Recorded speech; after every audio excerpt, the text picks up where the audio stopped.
just wanna change the world. I just want the perfect girl. I don't wanna hang around, I'd rather be found.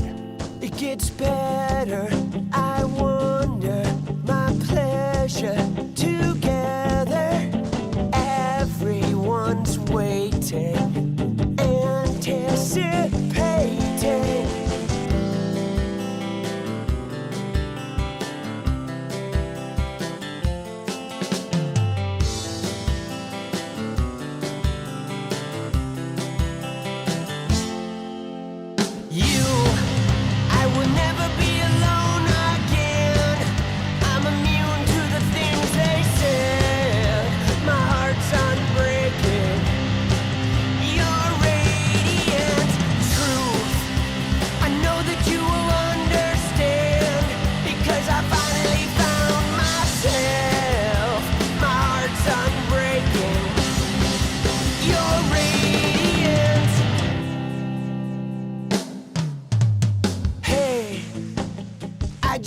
Change the world, but I'm not gonna wait my turn. I don't ever want to come down, I'd rather be found. It gets better, I wonder, my pleasure together.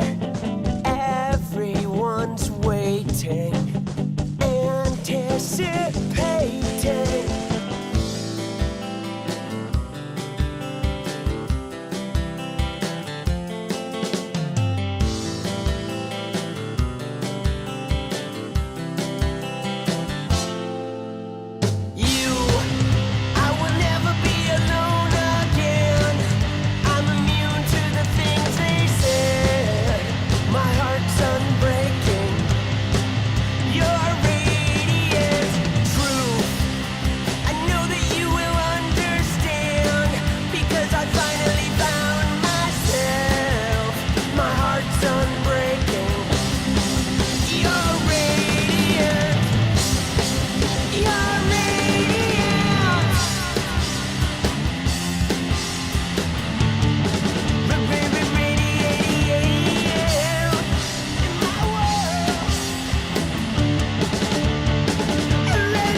Do you need anything like I need you? It's over. Do you need anything like I need you?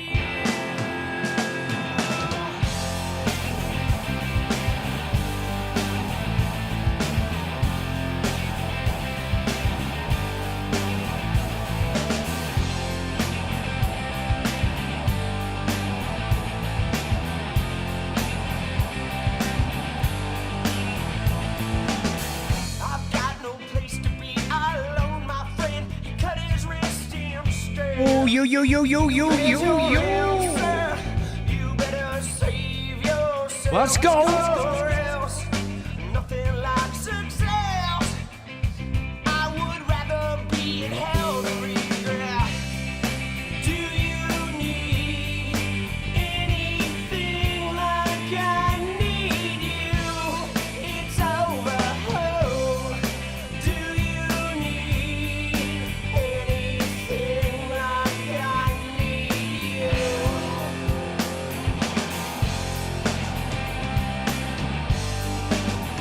No, I do.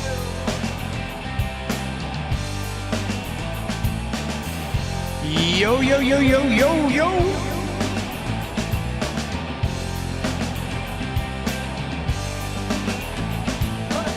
What up? These are not my words. Tell me where are mine most of the time?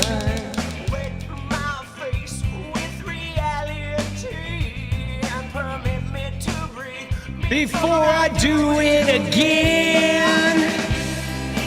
Do you need anything like I need you? It's over. Oh.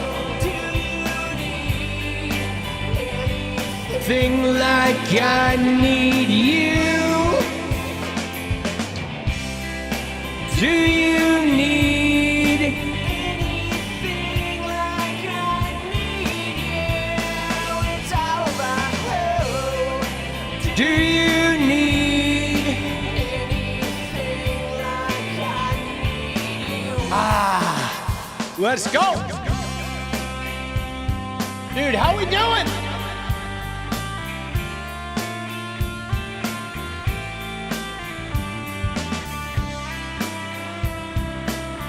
Oh, here comes the guitar solo. Let's go.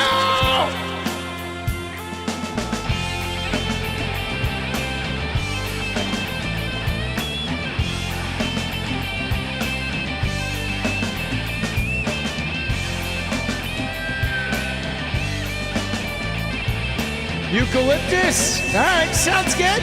I'm into it. Whoa! Do you need anything like I need you? It's over. Oh. Do you need anything like I need you? Do you need anything like I need you? It's over. Oh. Do you need anything like Let's go. Dude. The Charlie Kirk shooting stuff is wild. Dude, I was watching 𝗙𝗍𝗆𝗀𝗀𝐿𝐺's video. They're talking about holographs and all this shit. Oh! Dude. It's getting rich out there. What I thought was interesting, guys. I'll be honest. You know what I thought was unusual was the Erica Kirk's parents. Okay. I went on a little deep dive on her. Oh, we're gonna let that song fade out. So I went on a deep dive for her last night, just sort of like scoping out Erica Kirk, like who is she, and how is she, and I was really interested to find out that her parents are like DOD connected. You know what I mean? Her mom. Okay, if we look at this. Let's just look at this real quick. Her real name is Erica 𝗙𝗪𝗏, okay? Erica 𝗙𝗪𝗏. And her parents, okay, her parents are Lori and Kent 𝗙𝗪𝗏, okay? These are her parents, Lori and Kent 𝗙𝗪𝗏. Now, they're not together. But what's interesting about it is Louis Francevy, okay, is the chairman and founder. There's her mom. Hold on, we're going to get that fucking, let me collapse that shit. Okay, so there's her mom, Louis Francevy. Now, here's what's also unusual about this, is her mom has 2 master's degrees, okay? She has 2 masters. So, Louis Francevy is the mother of Erica Kirk, who also has a PhD, a master's degree, and is working on her second PhD. So while Charlie Kirk has been out there talking about women, you need to quit school, you need to be in the home, you need to be a mother as soon as possible, every woman in his vicinity has multiple higher education degrees, okay? They have multiple degrees. He is from a world where all the women have more than one advanced degree, right? And yet he's out there preaching this shit that is not what they live, okay? Isn't that interesting, right? Now, what's crazy about this, though, is look at this. So she founded AZ Tech with her husband, Kent, okay? So Erica Kirk's parents founded a company called AZ Tech, all right? And then she is the CEO, her mother is a CEO of a company called E3 Tech. Now, if you look at these companies, okay, E3 Tech Group, like I said, I went down this deep dive yesterday. So Erica's mom is the CEO of a cyber fucking like drone tech company, okay? It's E3 Tech is AI, drone, and cybersecurity solutions. All right. Her father is also part of a company called AZ Tech that does the same thing. So her family is like drone tech and military AI with Department of Defense contracts. Erica Kirk. Isn't that weird? Okay. So Charlie Kirk, right, is out there, you know, whatever, preaching this line of shit to young people, quit college, et cetera, do this, submit to your husband, whatever, you know, go into the trades, go be a plumber, okay? Meanwhile, everyone in Charlie Kirk's world is like in drone tech, military, cybersecurity. All the women have advanced degrees and are CEOs and shit. I mean, this guy's a fraud, okay? Like Charlie Kirk was a fraud. It's more than obvious. He was paying to tell young people to live a life that is not even remotely close to the life of him and anybody in his family. What do you mean, her family? What does that have to do with it? Right? You think that's exempt? Oh, he marries into a family where all the women have advanced degrees and they're like, good job, Charlie. Good job going out there telling all the women to quit school and get pregnant. Yeah, he was an actor. He was a groomer, a paid groomer, a phony, a paid phony. And meanwhile, his life is inextricably, his family is inextricably linked to a fucking the U.S. Department of Defense, right? Now, this is pretty wild because when you look at these guys, right? When you look at who these guys are, they don't talk about who they are, okay? They don't list any of the people. They don't, right? They don't list any, even with the team is composed of people who have built, sold, and deployed the product for years. Our experience will make you successful. Look at that, dude. Right? No fucking, no listing of who this is part of this company or their partners. They don't list any of their partners. They don't list any of their shit. They just look at like drone defense, the Thoth learning engine, okay, an analytical tool, right? Some learning engine AI tool, and drone security. Now, this is her mom, okay? Now her dad, okay? Her dad, Kent, works for this company, okay? Here's her dad, Kent. He works for a company called 𝗙𝗡𝗃, all right? And he's a little more fucking hidden, but here's 𝗙𝗡𝗃 International. Again, they're Department of Defense, Department of Energy, okay? And again, if you look at it, they're consulting, okay? They're consulting and auditing that works with U.S. government. But again, you look at their team, and it keeps a lot of people under wraps, okay? They do have like tech consultants listed, but for the most part, her parents are, even though her dad is like the founder of this company, he's under wraps. Now, I thought that was really interesting too, right? That her parents, like here she is with this high profile guy. Both of her parents are in drone tech or military tech, and yet they're sort of hidden. You don't even know like they exist. It took a little while to sort of dig this out, right? And then they have a couple of random, client development people or whatever, software architects, right? But it kind of keeps her dad and her mom, they're sort of like under wraps, hidden. I thought that was kind of interesting. You know what I'm saying? So it's pretty wild, dude. There's her mom. There's Erica Kirk's mom, dude. Oh, shit. Dude, they pay to have their stuff hidden? Absolutely. They do. I mean, they do. They pay to keep their shit, like, buried. I mean, all the super wealthy people do.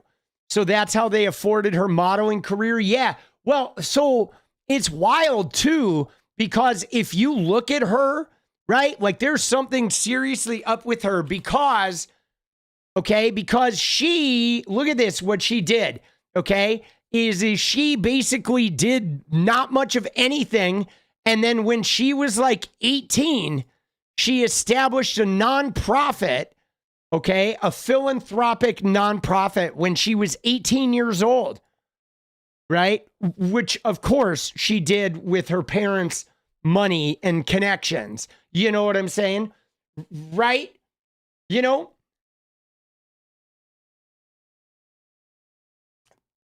Dude, her mom looks like an orc. Yikes. Yeah, they're Catholics. Okay? Yeah, they're Catholics. But yeah, isn't that wild?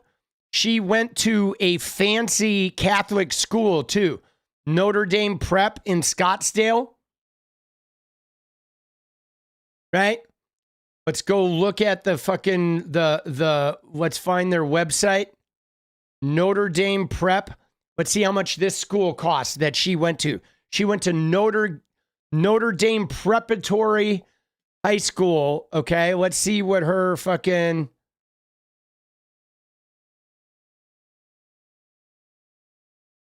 Wonder how much it costs.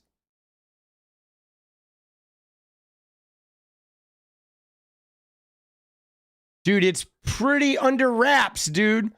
Isn't that wild? Like, normally there's a section where you can just get in there. All right, admissions.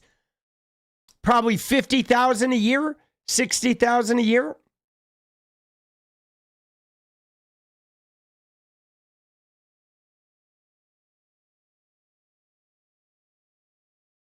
Tuition and financial aid. Tuition for Notre Dame Prep is, oh, dude, that's actually cheap, bro. $21K a year, dude. Wow, slumming it, bro. Dude, slumming it. Right? $21,000. That is actually super cheap. Yeah. It is Notre Dame Preparatory High School. So it is a high school. Okay. And the tuition is $21,500. That's pretty cheap. That is pretty cheap for for people, and you get a $3,700 discount, right? If you're Catholic family. Dude, that's pretty cheap.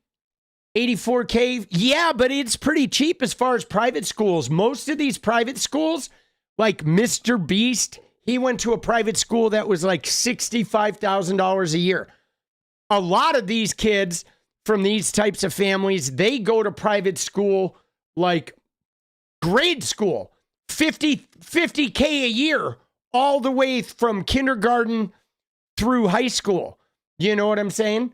They're like, it's not uncommon, right? $50,000 a year. My mom's boyfriend worked at a school in California called the Buckley School, right? Check this out, okay? This is the Buckley School. This is a K through 12 school in LA, okay? This is like fancy pants. All the stars and shit.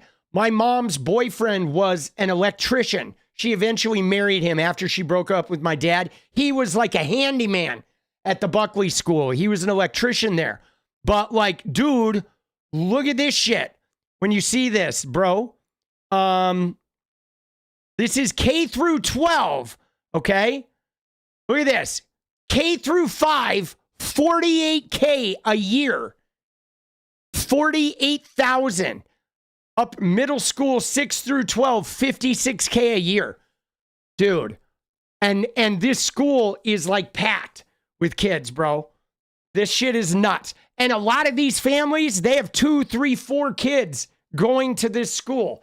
They're literally spending like, you know, $200,000 a year just on tuition. 150, 200 grand a year just on tuition. So they'll spend like $2 million. Now, like the education is like, it's good, but mostly you're paying to have your kids be in a world where everybody in that world is wealthy. That's really what it is, okay? Because let's be honest, the education is good, but it's not great. It's not, you know, so much better than other things, but they pay this because their kids are in an environment where everybody else in that environment is mostly white, but they're all wealthy, okay? It's like keeping your kids in the wealthy set, the wealthy crowd, okay? You are in a set, like everybody you bring home is going to be people that are like, you're allowed to bring them home or you're allowed to be friends with them. You know what I'm saying? Right? Your brother and his wife are movie producers. They sent their kids there to know the rich. I mean, dude, it's one of these things where essentially you if you're in that like Hollywood set, you almost have to send your kids there, right? You do. Otherwise, you're like out of the loop. You know, it's like they have a whole social set that, you know, you have to participate in. So yeah, 𝗙𝗪𝗏 family are pretty fucking cheap, actually. All right, 𝗙𝗪𝗏's family. Dude, her school was for the rubes. Dude, rubes.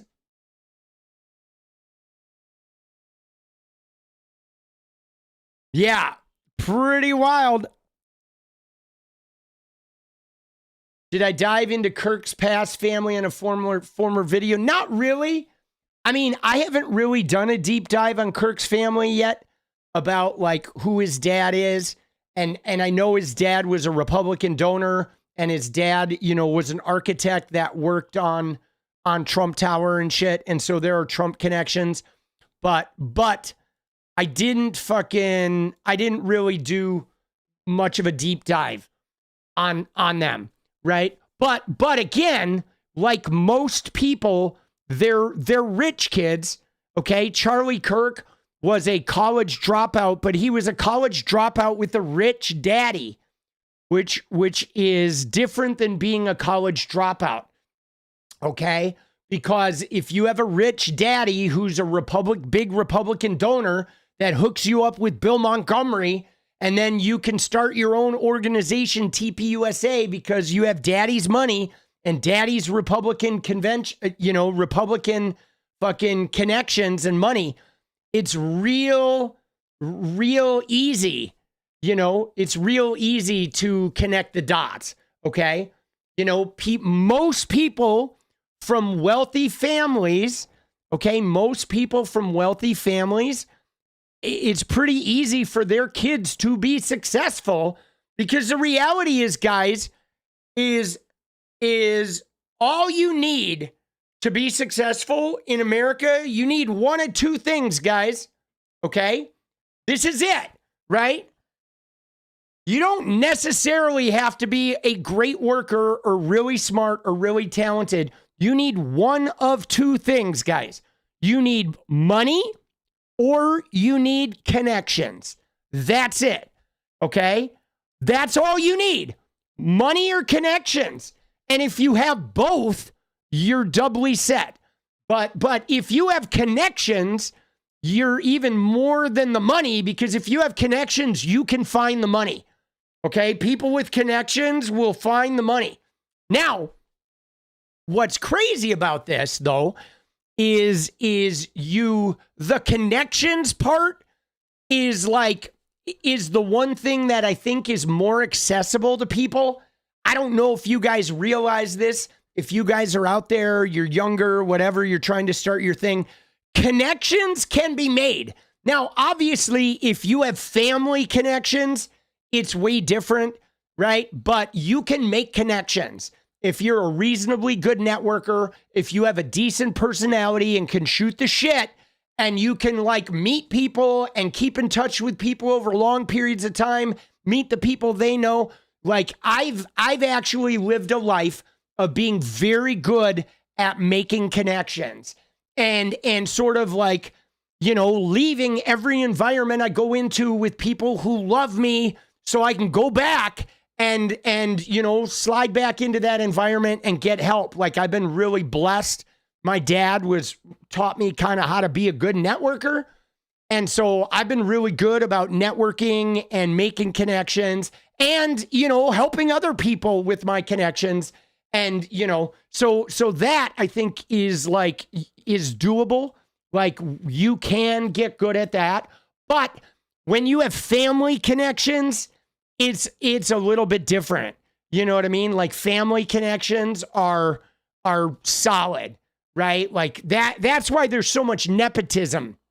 You look at Hollywood and, you look you know what I mean? Even Margaret Qualley. Okay. I love Margaret Qualley. She's an amazing actress. I think she's incredible. But the first thing you find out about Margaret Qualley is she's a Nepo baby.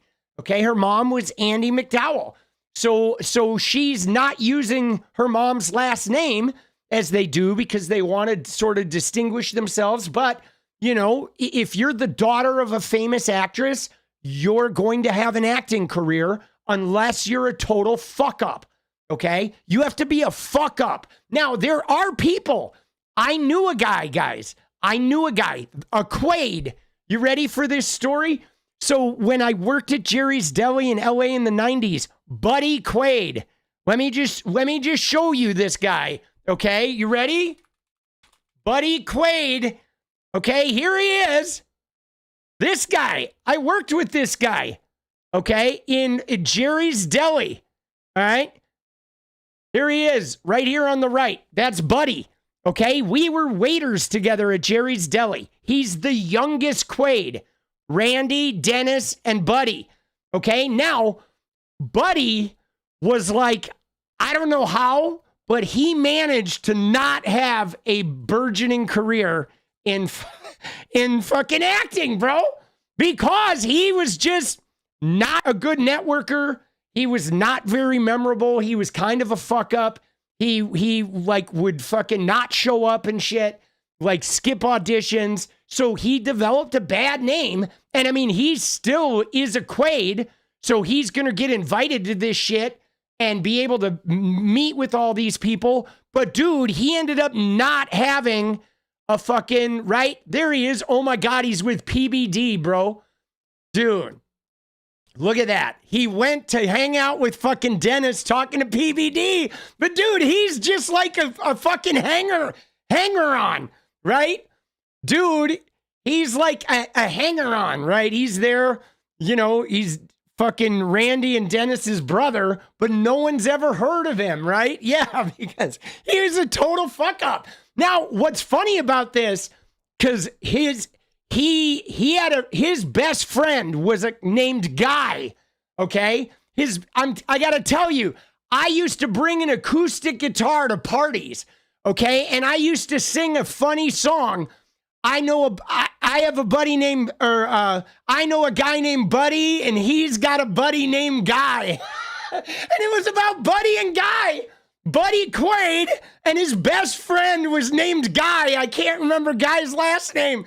And so I used to be like, I know a guy named Buddy, and he's got a buddy named Guy. And I would just fucking make fun of these guys.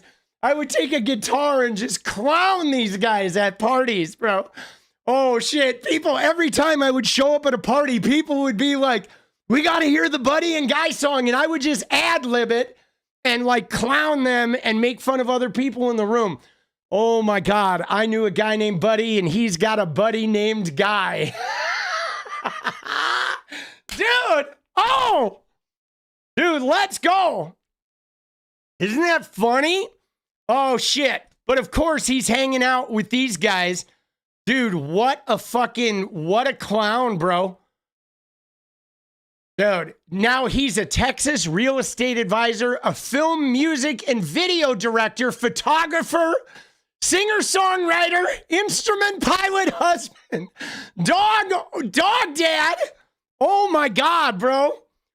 Dude, what the fuck, dude? Oh shit. That's funny. Dude, I know a guy named Buddy, and he's got a buddy named Guy. Yeah, so he's Texas, but yeah, dude. So there was a I got an audition. Okay, I got an audition through Buddy for dude. It was Glenn Ballard. You know the Glenn Ballard, the producer who did Alanis Morissette's record. So Glenn Ballard was making a movie called dude, it'll be on his IMDb. Okay, he did a couple things, and it was a really shitty movie. Clubland. This is it. Okay, I had an audition to be a musician on Clubland. Okay, this was a movie that Glenn Ballard fucking produced or directed. Right, Glenn Ballard was a writer. Okay, so Glenn Ballard wrote it. And fucking Buddy was in it. He played one of the guys. Dude, it was a disaster. I had an audition to be one of the musicians in the band or whatever. I didn't get the part. I went in and fucking into Glenn Ballard's office. Dude, it is the worst film I've seen in a long time. Dude, oh God. I mean, Glenn Ballard was pretty cool.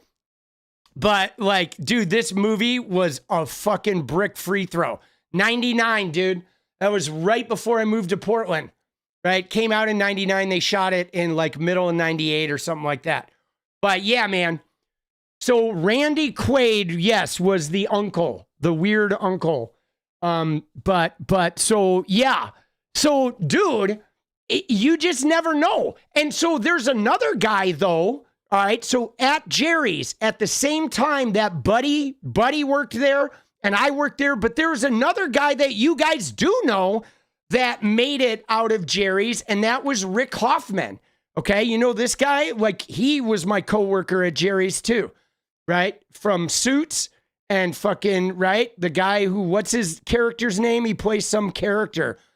Fucking, right? But he worked at Jerry's in the 90s too. Rick Hoffman. Yeah, me and Rick, we didn't really get along very well. We had some beef. We had a lot of beef. Dude, I always had to end up working fucking double shifts because this guy was always calling in sick for auditions and shit. So I didn't like him. But he worked at Jerry's too in the 90s. Isn't that funny? But yeah, no, he went on to be fucking Lewis Litt. But I will say this though. Rick Hoffman, this guy, he's a good actor, okay? He's a good actor. And then the other guy that like, I guess is Garrett Wang, right? From this guy was in my fraternity, dude. Although he went by a different name, he changed his first name. But we were fraternity brothers at UCLA, right? We went to UCLA together. He was in my fraternity. He was not an actor, though, in college, dude. He was fucking like studying to be a doctor or some shit.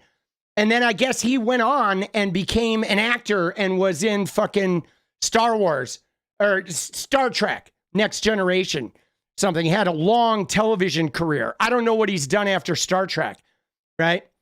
But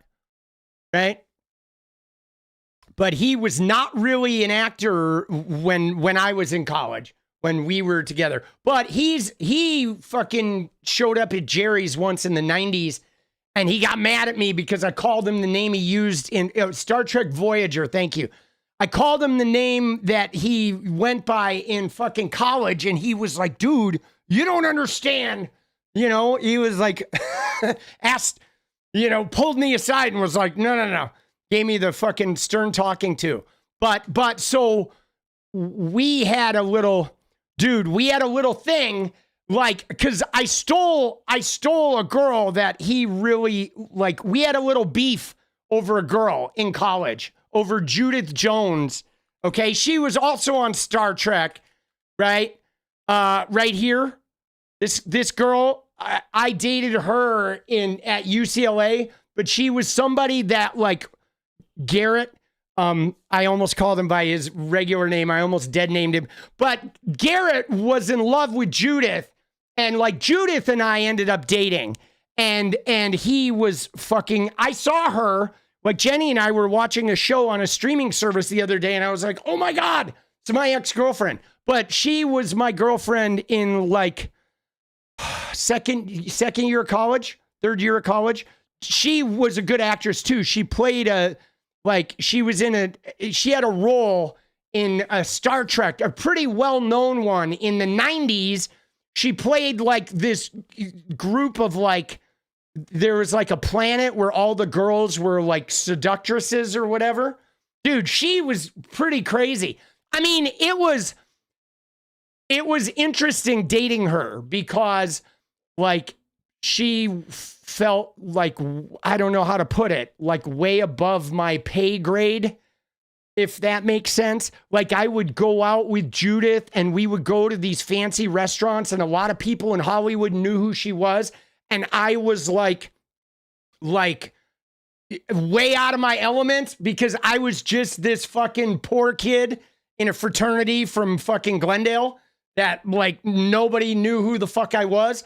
And so when I went out with her, I was like on her arm, which was a really interesting experience. I mean, it was quite intoxicating to go into like, you know, we would go up on Beverly Glen to these like fancy whatever pasta restaurants or whatever. And I'd walk in with her, and all of a sudden it was like I was somebody because I was fucking dating her, you know? And I mean, it didn't last for very long.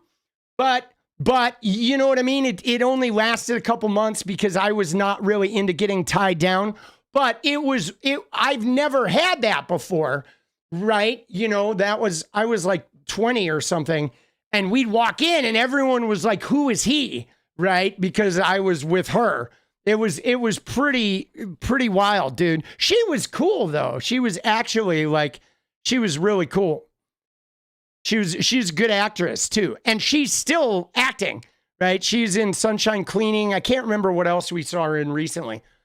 But I was not, I wasn't going to be, you know, I mean, I didn't want a long-term girlfriend when I was like 20. But it was really interesting to go out with somebody that was like, woo, you know, all of a sudden I was somebody. I wasn't just a goofball, right? You lived in Oxnard? Yeah. Let's go. Oh, shit. Dude, what a trip down memory lane, man. I don't know how we ended up here, dude. What a crazy little diversion. But, yeah, man. Fucking LA was crazy, dude. LA was crazy. Dude, I had some crazy times. as a young person, like going to UCLA. I went to a Beverly Hills High prom. I had a terrible time. I went with a girl who was not over her ex-boyfriend, and he was there too. So it was a fucking disaster. But it was pretty wild to go. And I mean, I was there with a friend of mine, my college roommate, who had a girlfriend in Beverly Hills High. It was pretty cool to go to a Beverly Hills High prom, though. Like their after party, they rented out the palace. The whole fucking palace was like just them with the dance party. So it was kind of wild to fucking,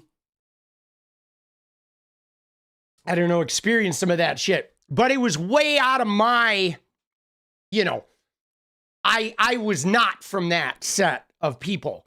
You know what I'm saying? I'm a poor kid. Right? I mean, my mom worked in medical records at a hospital. My dad worked in shipping and receiving for a printing company, and they both made like $10 an hour, $12 an hour.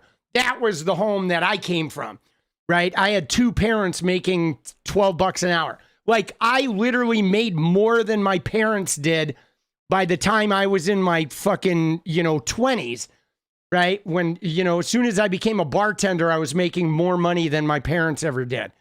It's pretty crazy. Like the household I grew up in, right?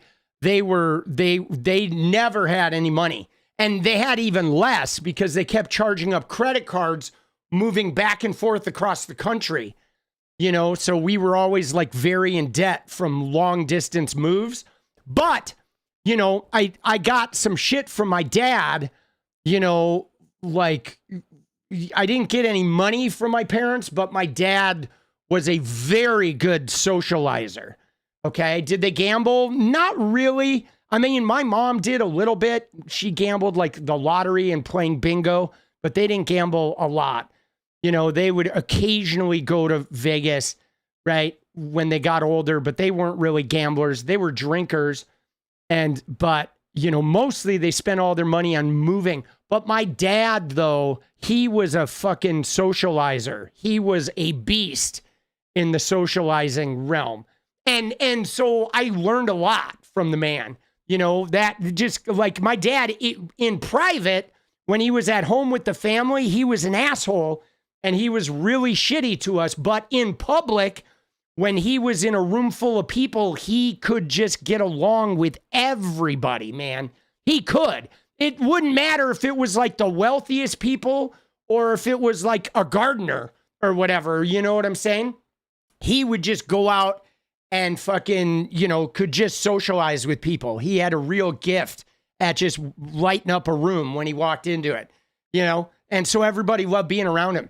Gambling's an addiction. Yet, you see, it's weird. I never had any experience with gambling. I never really got into it very much.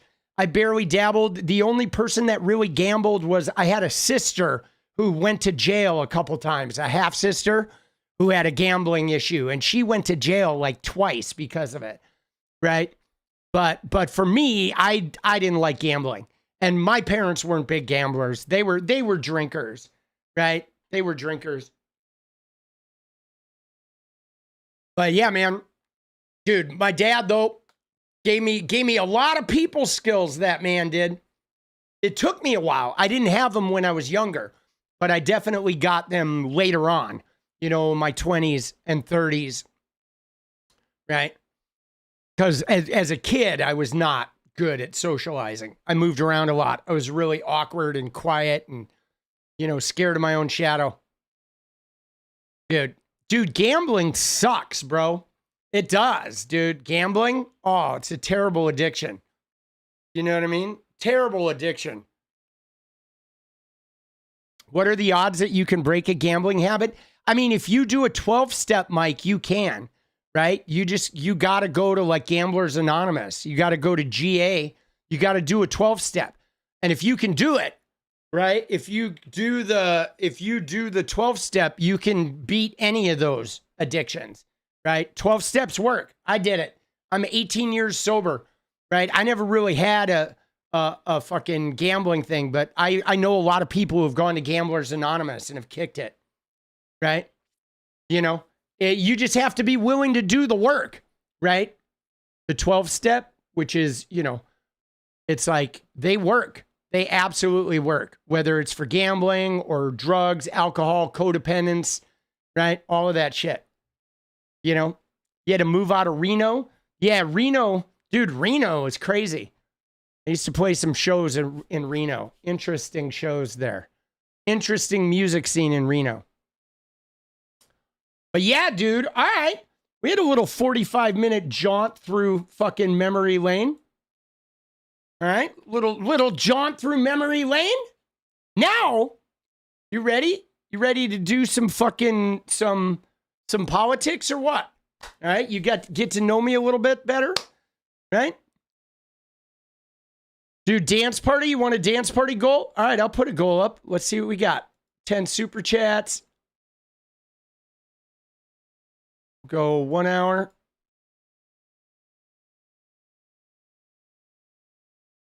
There you go. Yeah, let's start politicking. Dude, I like those fucking family things sometimes. You know what I mean? Talking a little bit about the stories. I feel like you get to know people and shit during that. I get to know some of you. You guys get to know me. Yeah. I've lived a colorful life. Okay. Have I written a book? I have not. But I want to, Gerald. I do. What I really want to do is, if I can get to a position of being financially solvent to where I'm comfortable and I don't have to worry about where my next meal is coming from, I would love to get an apartment, either buy one or whatever, rent an apartment in the Village in New York City and write a book. I would like to spend like a year in New York and just write a book and walk the city and coffee shops and sort of take in like a lot of the art and music that I was a huge fan of. All the epicenter of that was in New York City. And so, I mean, that's why I have New York City here in my fucking background. I got a poster of New York City on that wall. If you look at there, it's the New York City skyline on these windows. That is, and now my son is moving to New York City. It's going to be his city now, of course. He's moving there in 2 days, right? They're almost fully packed up. We're going to be loading the moving van tomorrow. So, yeah, I would like to go to New York City, right, in my 60s and fucking, you know what I'm saying, and write a book. I think it would be great. I think it would be great to like spend a year in the city and write a book, right? So we'll see. We'll see if we get there. No, I can't move. I'm trying to build this. I'm trying to get financially solvent. You know, the world doesn't end. Yeah, the world's not going to end, Gerald. I mean, it's going to feel like it ends. I feel like that. I feel like that 𝗏𝗏. Did you see the 𝗏𝗏 tweet, guys? Right? Did you see the 𝗏𝗏 tweet? I feel like the 𝗏𝗏 tweet is the absolute thing, dude. Right here. Right? Look at this shit. This one. Right? A Reichstag, right? A Reichstag fire, but one of them every week. Right? Isn't that it? Dude, this is the Trump admin right here. It is literally a new Reichstag every fucking week. They're trying to like create some giant, right? I mean, look at what we've seen. First it was Epstein, then they bury the Epstein. It's like the riots in LA when LA resists their Gestapo. Now, dude, the shit that happened today, bro, like the bullets, are you joking? Dude, you see those fucking bullets? Dude, this shit, this is the craziest shit I've ever seen. This is the phoniest thing I have ever seen in my life. This is bullshit. This is fucking 𝗙ście𝗶𝗶𝗍𝗀. One bullet marked and it says anti-ICE. Dude, shut the fuck up, bro. This is the fakest AstroTurf shit I've ever seen. Like, there's no fucking way. anti-ICE written in like pen. Dude, you know what I'm saying? Like, I tagged all of the FBI people today. Because seriously, I'm sick of their shit. Look at what I did. I said right here. I said, for next time, when you try to bullshit us all, Cash, FBI, Noam, you dumb fucks should write fuck ICE on the bullet. Not anti-ICE, you fucking clowns. Okay? Nobody is buying that fake shit. You Epstein protecting jackholes, right? It's like, come on, bro. Dude, they're so dumb.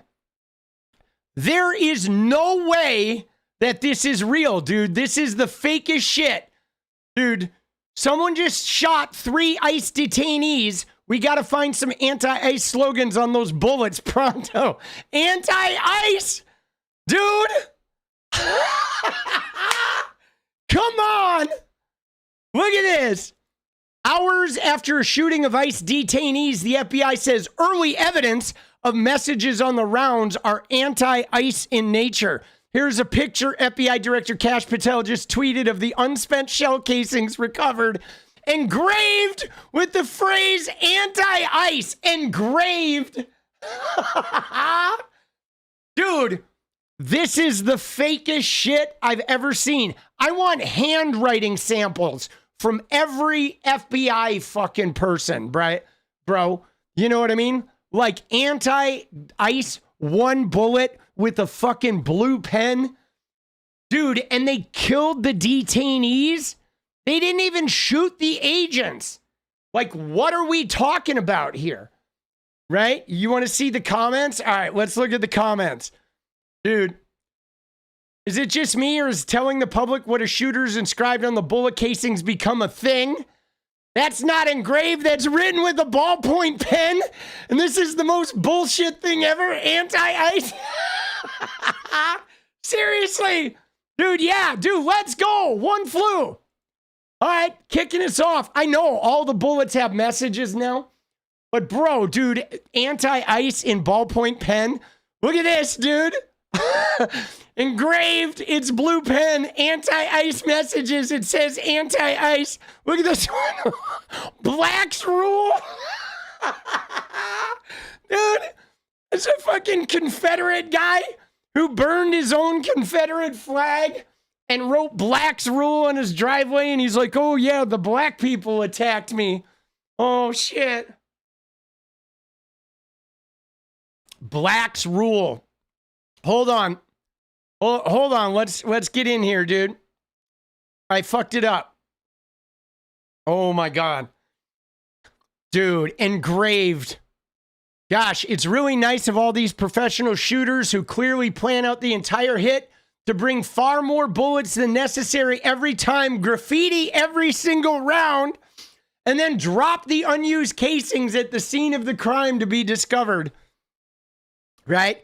Look at this. MAGA found some bullets at the crime scene. I'm woke. I'm definitely not MAGA. Dude. Oh my God, bro. Dude, this is fucking great, dude. Look at this. MAGA found bullets at the crime scene. I'm woke. I'm definitely not MAGA. I'm super trans. I heart Antifa. Seriously, I'm not MAGA. More abortion. And Kamala won. Oh, shit. Oh. Dude, if you guys want this, I'll put a link to it. There's the link. Oh, shit, dude. Dude, that is amazing. I'm definitely not MAGA. I'm super trans. I am super trans. Oh, fuck, dude. Dude. I mean, can you just, it's hard to process, like, how fucking ridiculously stupid the people working for Donald Trump are, okay? You know what I'm saying? They're so dumb. Trump Sharpie, right? Did this happen? Look at this. I like this one too. Did this happen? Blue is no, yellow is no, but in yellow. Oh, shit, bro. Oh, fuck. Oh, dude, here we go. Messages on the shell casings, anti-ice, release the Epstein files. Dude, Quarg, let's go, baby. Let's go. Oh, shit, we got 3 now. Dude, did I miss one? Who'd I miss? Oh, dude, I missed Engrain. Let's go. It almost seems intentionally stupid, said Engrain. Dude, One Flew Over said all the bullets have messages now. What the fuck? Strange straight clown show? And then we got the de-icer from Korg. Yeah, dude. Dude, this shit is fucking comical, bro. Oh my God, dude. Dude, definitely not MAGA. I swear. Oh my God, that is frightening. Dude, engraved. The way they say it was engraved, like, bro. Dude, right here, this is the fishiest shit I've ever seen. We're supposed to believe the shooter wrote anti-ice in pen on a bullet and then shot detainees, but not ICE officers. I mean, look at Cash's thing. Let's just read this guy's thing. Nobody believes these guys, by the way. Okay? We know this administration is straight liars, incompetent bullshitters. All right? Dude, let's go. Dude, we got a fucking gifted green ghost. Send in the memberships. Let's go, baby. Dude, let's go, green ghost. Thank you, boss. Appreciate that gifted membership. All right. So here's what Cash said. He said, this morning, just before 7 a.m. local time, an individual fired multiple rounds at Dallas, Texas ICE facility, killing one, wounding several others before taking his own life. FBI, DHS, ATF are on the ground with Dallas PD and state authorities. While the investigation is ongoing, I'm going to go ahead and put some bullshit evidence. I'm going to tweet some shit in the middle of this investigation, like an irresponsible podcasting jackhole. Okay? While the investigation is ongoing, an initial review of the evidence shows an ideological motive behind this attack. See photo below. One of the unspent shell casings recovered was engraved with the phrase anti-ice. More updates will be forthcoming. Engraved with poorly written. By engraved, he means poorly written with a ballpoint pen. All right. These despicable, politically motivated attacks against law enforcement are not a one-off. We are only miles from Prairie Land, Texas, where just 2 months ago, an individual ambushed a separate ICE facility targeting their officers. It has to end. And holy shit, dude, Scorpion with 5 gifted memberships. Let's go. Dude, let's go. These despicable, politically motivated attacks against law enforcement are not a one-off. We're only miles from Prairie Land, Texas, where just 2 months ago, an individual ambushed a separate ICE facility targeting their officers. Dude, Nick Nameless, let's go, baby! It has to end, and the FBI and our partners will lead these investigative efforts to see to it those who target our law enforcement are pursued and brought to the fullest extent of justice. Thankfully, no law enforcement personnel were injured. Please pray for the injured and the deceased. So here's the deal, guys. First off, you ready? Let me just walk you through this. One is posting photographs of evidence on Twitter. Dude, this shit jeopardizes the case. Okay, this guy's dead, so obviously there is no case. But posting images of evidence before they've fucking completed the crime scene, he shows up and just starts taking pictures of shit, posting it on Twitter, is completely unprofessional, completely irresponsible, and it's 100% bullshit. Okay? This is all bullshit. Anything you do with this is bullshit. It makes it inadmissible in court, man. Right? Why is the director of the FBI posting evidence of a crime in an ongoing investigation? Okay? And this is the fakest shit. These guys are liars. The shooter did not do this. He wrote anti-ice on a bullet casing in ballpoint pen, right? And then he didn't shoot the officers. He shot the people being held. What the fuck is going on, bro? Dude, what the fuck is going on? This is the fakest shit I've ever seen. Dude, oh my God, bro. So crazy. And look at 𝗏𝗡𝗋𝗋. You ready? Look at 𝗏𝗡𝗋𝗋. Here we go. We got the king of the incels chiming in, guys.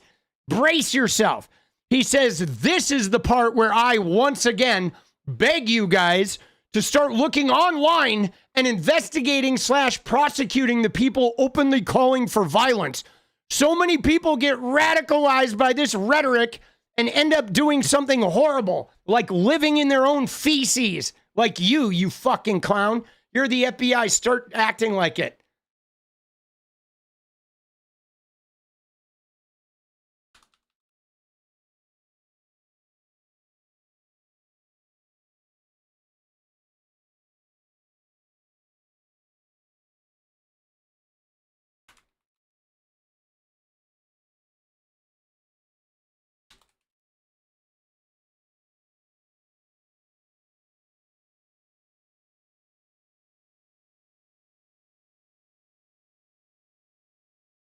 Dude, what a fucking clown that guy is.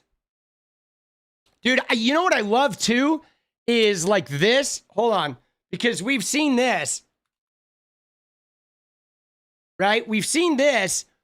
And let me open this up. Because they always talk about people radicalizing violence.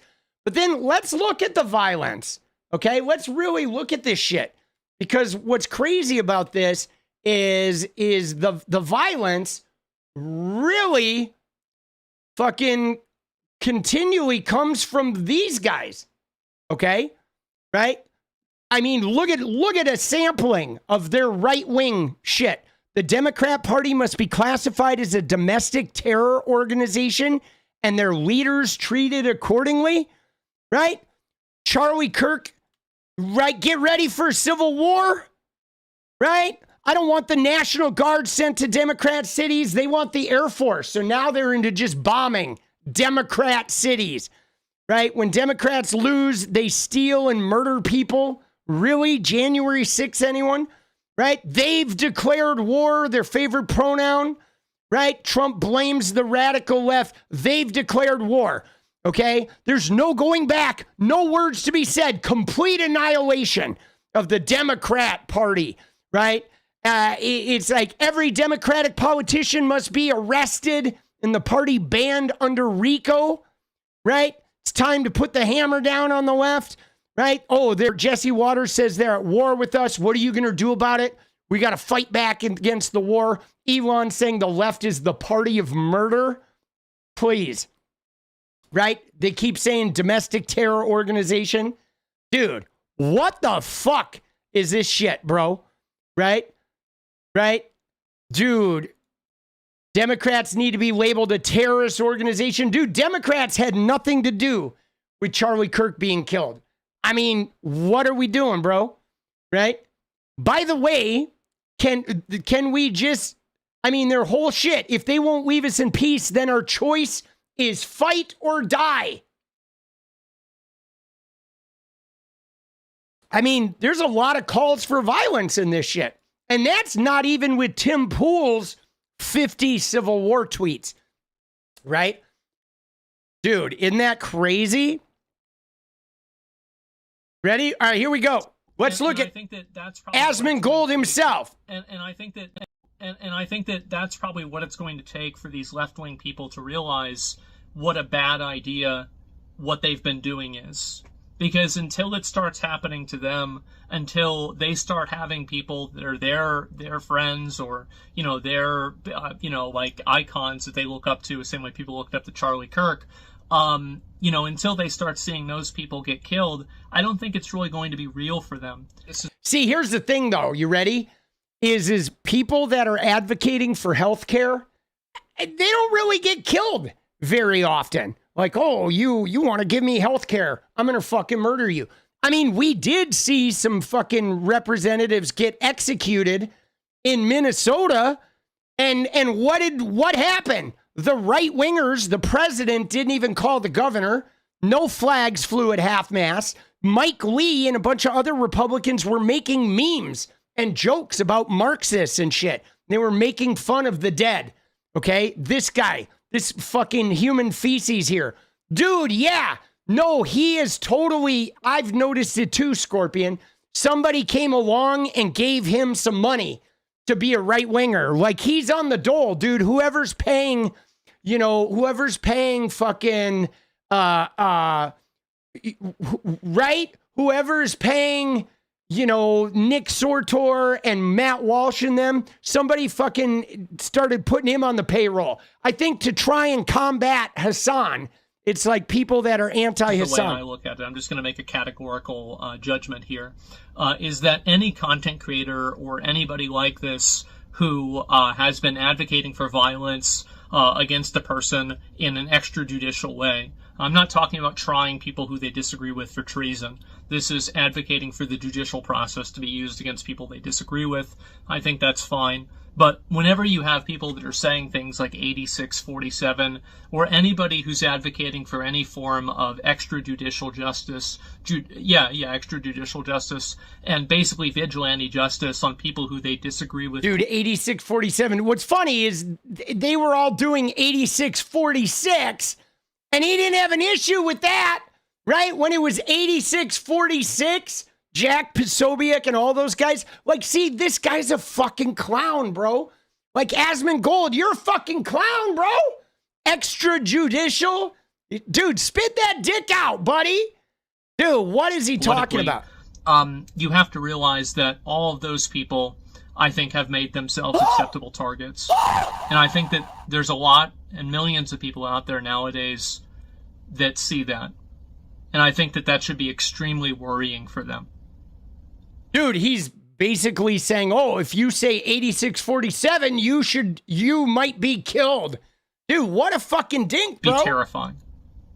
But the reality is that they have created that environment themselves through their own actions, through their behavior, and through their own words. You reap what you sow. And you reap what you sow, unless you're Charlie Kirk, right? If you say 8647, you reap what you sow. Because I'm an incel who lives in my own feces and plays whatever, World of Warcraft, and bang my pee-pee against the wall, right? If you say 8647, you reap what you sow. But if you're a misogynist, racist, transphobic bitch for 10 years, you don't reap what you sow. You're Jesus' favorite son.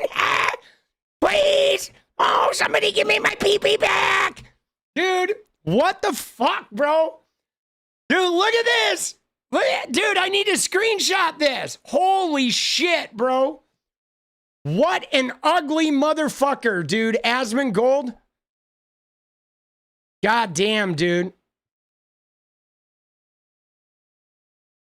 Ugliest motherfucker I think I've ever seen. Dude, I went into one of his streams once. I don't watch him because I'm not fucking brain dead. But I went into one of his streams once and he was telling a bunch of people, he was like, I'm related to Vikings and people are afraid of me. And I was like, dude, I was trying to picture what kind of losers watch this fucking guy. Like, seriously, like, I feel bad, like mental health care for the fucking losers that watch this guy and get something from him other than, fucking wanting to take a 3-day-old shower. Like, seriously, dude, even at a 13, though, you got to be a fucking loser. Like, there is no 13-year-old with the tiniest bit of self-confidence that is watching this freak and thinking like, oh, yeah, he's really tough, right? You know what I mean? Like, dude, what the fuck, bro? I think that things are about to get a whole lot worse. Anyway, guys, thank you all so much for watching. Rest in peace to Charlie Kirk. Another senseless death that never needed to happen. And I think that anybody who was, talking about this and turning up the heat on any of this type of political rhetoric and discussing, or at least, flirting with the idea of political violence, I think all of those people have made themselves acceptable targets. Oh, so so now he says anybody who's like not responded appropriately is now an acceptable target. Dude, what the fuck, bro? Dude, what a fucking clown, bro. He's basically saying, yeah, anybody who says the wrong thing about Charlie Kirk can be killed now. He just did that, didn't he? Fucking, what a trashy loser motherfucker. Yeah, dude, don't go into his browser history. I'm telling you, you go into his browser history and you're fucking going to jail.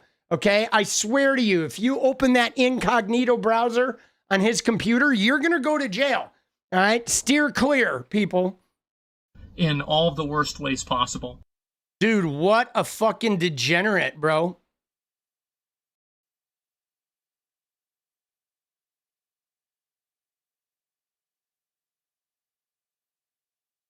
See, this shit though, like I will say, people that are trying to portray Charlie Kirk as a moderate need to get digitally slapped, because that's what's going on, guys. Okay, we talked about this yesterday. They're trying to move the Overton window. Okay, Charlie Kirk was an extremist. He was a white supremacist. He was very anti-LGBTQ, very anti-woman, but he's dead now. And most people aren't going to go back and watch a whole bunch of his catalog. And so now they're going to promote the few good times he said something charming. And then they're going to paint him as this moderate Christian martyr. Okay, they're going to try to like rehab his entire fucking, extremism. So then they can come out and be even more extreme and defend it because they killed this moderate guy. Okay, you know what I'm saying? Dude, that one, I'm here to make you laugh. I got you, boss. But that's what they're trying to do. They are trying to fucking move the Overton window so the far right is like closer to the middle. You know what I'm saying? Sand Groper, let's go. Damn it. Late as always. I'm an hour behind you, so expect completely random comments. That has no relation to what you're talking about right now. I got you, boss. Thank you and welcome. And yes, I did see them talking about like they want to mint silver dollars and they want to give the proceeds to TPUSA. So the government wants to fund TPUSA by minting some silver dollars. Now, I went ahead and decided to take some initiative here, and I created a Charlie Kirk coin. I did, guys. I went ahead and made an official Charlie Kirk coin. There it is, boss. There is the official Charlie Kirk gold doubloon. It's made with birch gold, just like on the Trump commercial, right? There it is. It's the official Charlie Kirk right-wing groomer birch gold coin, right? There you go, doubloons. Doubloons for all my white supremacist friends, for all my groomers of young men. Dude, let's go. Dude, I should make stickers of these and put them everywhere, right? A nationwide sticker. Dude, tell you what, guys, everybody right now, everybody who drops a $5 donation right now, I'll fucking send you an NFT, and a JPEG NFT, an officially unlicensed NFT, and you can replicate it to all your friends. Dude. Dude. Oh, shit. There it is. That is the official Charlie Kirk coin. Fucking A, bro. Holy shnikes, dude. Dude, these guys, these people are fucking scoundrels, right? They are scoundrels.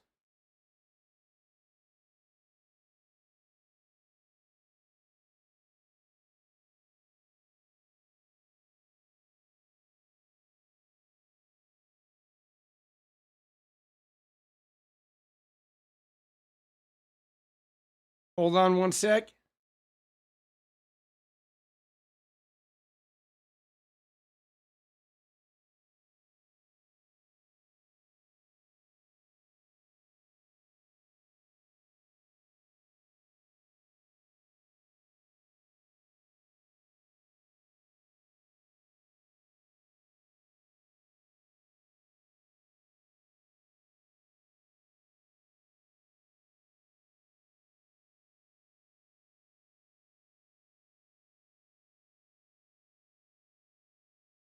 Sorry, I had to tweet to fucking Stephen Miller.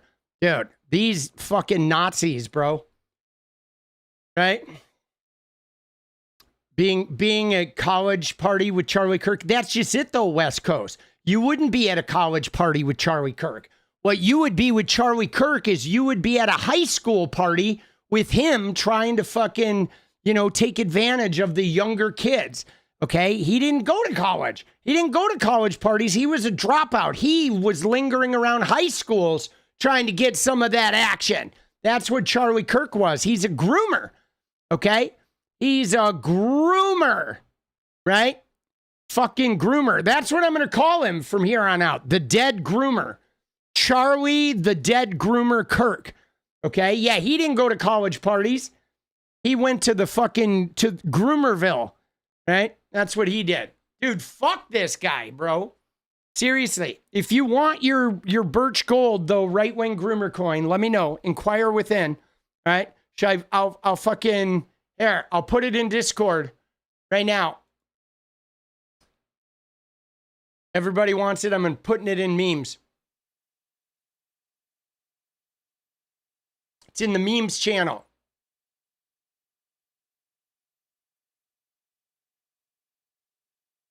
All right. Where are we? There it is.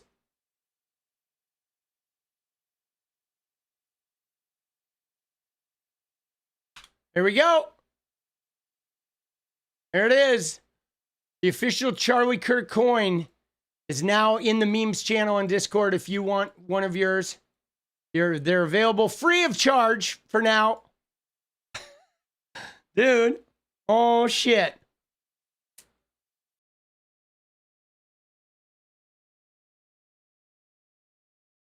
Dude, everybody is starting to make content about Benny Johnson's questionable sexuality. Did you notice that?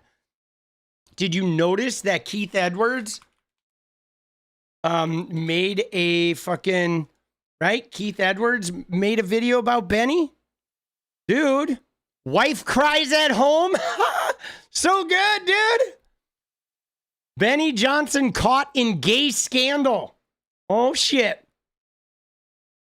Am I smarter than a college debater? I am, yes. Yes. But, dude, debates, though, are fucking bullshit, right? And I'll be honest, dude. Charlie didn't debate, okay? You know what I'm saying? Charlie did not debate, guys. Let's be real about what Charlie did, okay? Charlie bullied people. He talked over them. He would often, step on their attempts to fucking, make valid points. He would be dismissive of their shit with no proof. Okay? Debates are where you have equal time hitting talking points and you're actually challenging each other's things. What he did was he was like, yeah, I'm giving you space to talk. And then he also, though, he used the crowd. Okay? He used the crowd. There was somebody, a guy or a girl or a woke kid at a mic surrounded by frat boys that are cheering for everything Charlie said and booing at the people. He had a group of people at every debate, and they basically mass bullied anyone who tried to challenge Charlie, and then he would lie and bully and avoid fucking ever making a real point. Okay? His rallies were more about weaponizing a mob to boo and attack individuals that they found offensive. He was a mass bully. Dude, he was. And that's what he did. He gave permission to the white fucking incel brain dead frat boy sort of group, right? I guess incel's not the right word, but I call them incel because of their, the type of loserness they are, not about anything being celibate. But you know what I'm saying? He created a world where these mediocre white fucking, right? Where these mediocre white frat boys could come in and be the special people, okay? and bully women. Often it was women. It would be a woman who's standing up to Charlie, and the frat boys would all like try to drown her out and bully her and boo her. And then Charlie would tell her to calm down and tell her to relax and tell her she's getting too emotional. And then all the guys would like snicker and fucking cheer for that shit. You know what I'm saying? I mean, it was just not debate at all. It was a spectacle, and it was like group bullying. Okay. And now though, they're going to pivot though, because now they're like, I think their new mission is to try and win over young women. Okay. Now Erica Kirk is referring to herself as a feminist, guys. Dude, did you see this? Hold on, guys. You got to see this. Erica Kirk, I don't know if you saw this yet, but dude, believe me, it took like 3 days. Dude, Gavin and Clinton had a one-on-one today. All right. Dude, did they actually go at each other? Or I thought it was like a group hand-holding appearance. Were they like fucking challenging? I'm intrigued by that. But you got to see this, guys. So there's a site called Gays Against Groomers, okay, which is an anti-trans site set up by a lesbian woman, okay? But now check this out. Look at this. Look at what they're doing. They're already using Erica Kirk, calling her a feminist, and they're saying that she was a tomboy who, they're using her for anti-trans. They're saying that she's a tomboy, but if she had had Democrat parents, they would have given her hormones and they would have transitioned her to being a boy, which is not true. No Democrat parents are transitioning kids that aren't fucking trans. You know what I mean? It's like ridiculous, but they're doing it. Look at what it says. Erica Kirk, from tomboy to feminine icon. Did you know that Mrs. Erica Kirk was a tomboy as a child? We had no idea. In this resurfaced 2012 clip, Erica recounts how she hated dresses, had short hair, played basketball from the age of 5, and was often mistaken for a boy. Dude, Willem, let's go, baby. There it is, dance party, come at. Right? Dude, it's so fucking pedantic. It's hard to imagine given how ultra feminine she is today. She's not ultra feminine, dude. She still looks like a boy. All right. Had she grown up a few decades later, when gender nonconforming kids are told they were born in the wrong body, her life would have been completely different. Thank God she didn't. So they're basically saying, oh my God, if she had grown up today, she would have been transed because they would have told her she's in the wrong body. Dude, they're so fucking dumb. All right, this is an important reminder that childhood phases do not define adult identities, right? But she's like, fucking, they're just monetizing it, right? Dude, they're so fucking degenerates, okay? They're so fucking degenerates. It's like all filled with anti-trans shit. Of course, they're already doing it, but they're going to try to portray her as a right. They're going to try to portray her as a fucking feminist. They're terrible people, guys. Horrible, horrible human beings. Okay.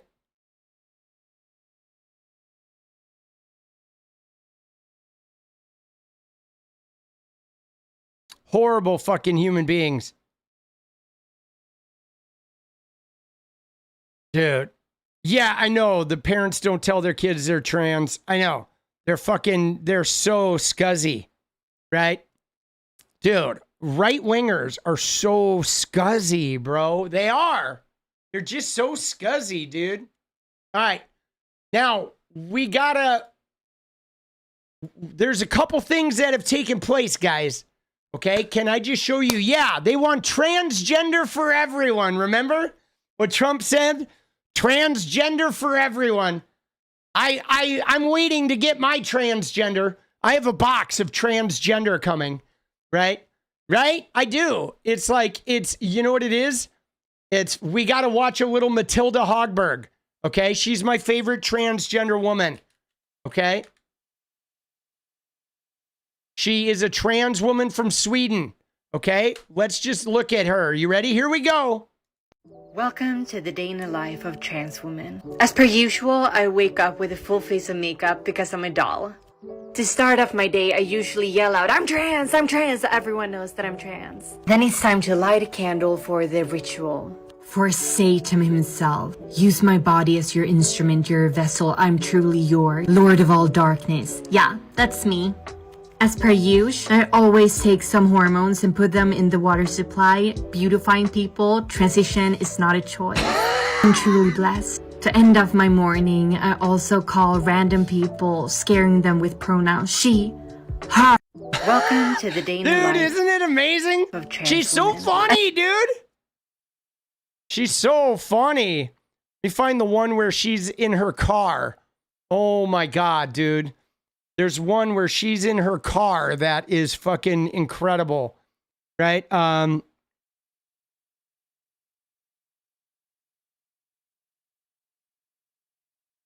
Dude, again though, you ready? So just so you know, dude, right wingers want her to use the men's room. That's her boyfriend. They want her to go in the men's room. Like, dude, there's something wrong with you if you're expecting her to go in the fucking men's room. Like, you are fucked up. You have a mental disorder if you think she should be going to the men's room, dude. But let me find the one with the car. It's so good. Oh, dude, I love her. There's one where she is in the car that is amazing. Is this it?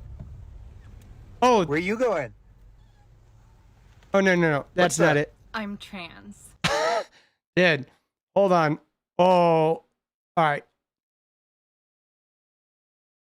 Where she's like recruiting for transgender people in her car. Oh, it's so good.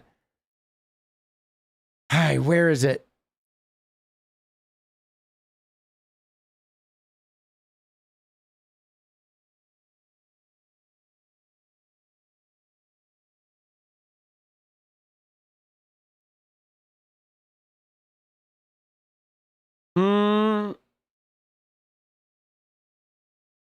Dude, I thought it was one of her bigger ones. No, that's not it.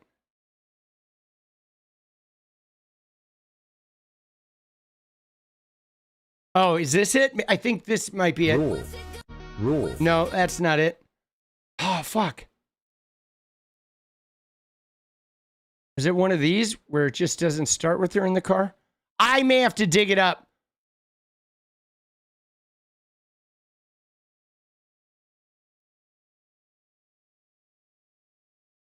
Yeah, no, I know, Christine. That's just it. They're like, the 99% of the people that fucking spread this anti-trans hate have not ever known a trans person. They haven't spent any fucking time with one. You know what I'm saying? And like, it's just so weird. I don't understand what the fixation is. I honestly don't. I've never seen anything like it where there's such a fixation on like shit that you don't experience, right? You know, like, I mean, I would understand if you had a fixation on like homelessness or gun deaths because that's literally like right in front of us, right? Homelessness. We should be fixated on homelessness because we see it every day. But most of these people have never even been in the room with the trans woman, and they are obsessed with the fucking existence of trans women. And it's like, bro, what the fuck is that? You know what I'm saying? Or like higher right check from Libs of TikTok. When Taylor Lorenz interviewed her, she admitted to Taylor Lorenz she doesn't know a single LGBTQ person. Not one. Not one LGBTQ person in her whole life. And yet she has dedicated her existence to attacking the LGBTQ for years. Yeah, I don't know where this one is. All right. So I guess I'm not finding it today. But Matilda Hogberg is great. Highly recommend her. But dude, we got to talk about some big wins today, guys. Because first off, something huge happened in the Charlie Kirk land. You ready for this? Look at this, guys. This is a big one.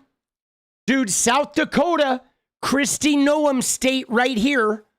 You ready? This is huge because you remember Charlie Kirk gets blown away by a MAGA-raised Mormon. Okay, then MAGA take to the internet and everybody who was like not worshiping Charlie Kirk's fucking death was targeted. Oh, we're going to get you fired. We're going to pressure your school, your job, this or that.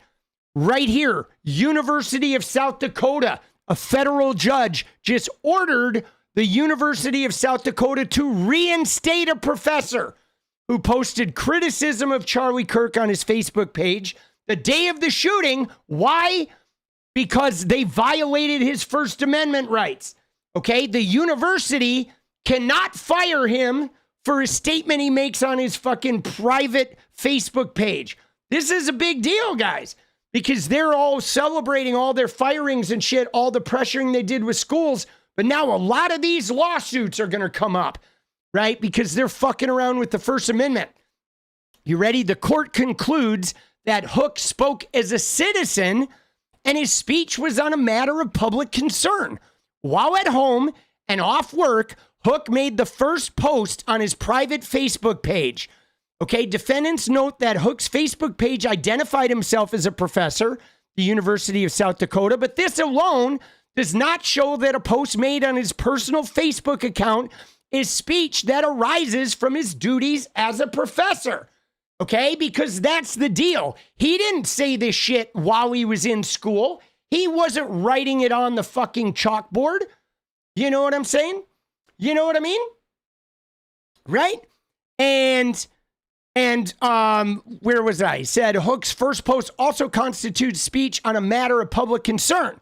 Hook's first post discussed the murder of a public figure, Charlie Kirk, and went on to question the difference in reactions between the murder of Kirk and other recent public murders and shootings, like the Hortmans, perhaps, comparing the public reaction to Kirk's murder to the public reactions to the murders of the Minnesota House Speaker, Melissa Hortman, and her husband, Mark, the attempted murders of Minnesota State Senator John Hoffman, his wife, Yvette, and the shootings at Evergreen High in Colorado, which is crazy, guys, because remember, okay,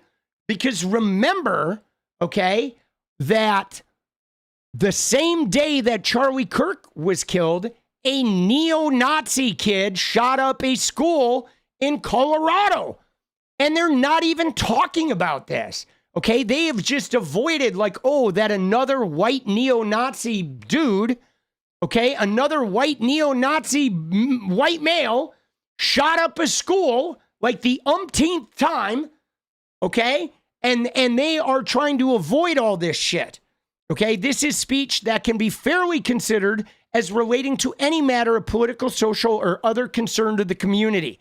Based on the above, it is ordered that Hook's motion for temporary restraining order is granted.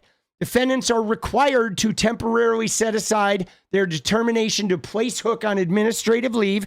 Defendants shall reinstate Hook's position as professor of art at the University of South Dakota, retroactive to September 12th, to remain effective until the preliminary injunction hearing in October.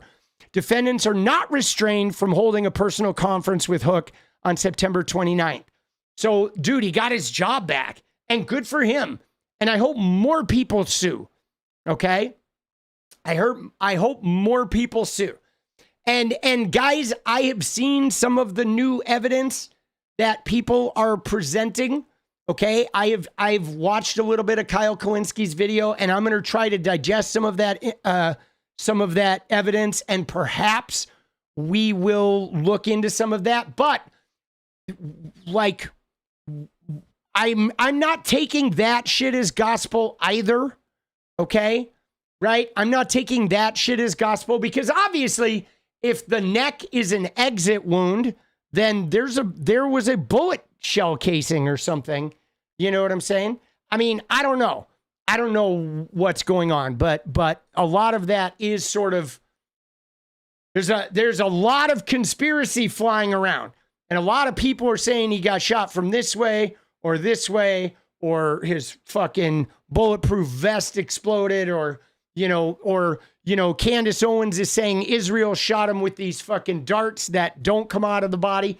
I mean, it's complicated. It is fucking complicated. Suspicious chatter. Who's the suspicious chatter alert? Right? Who would that be?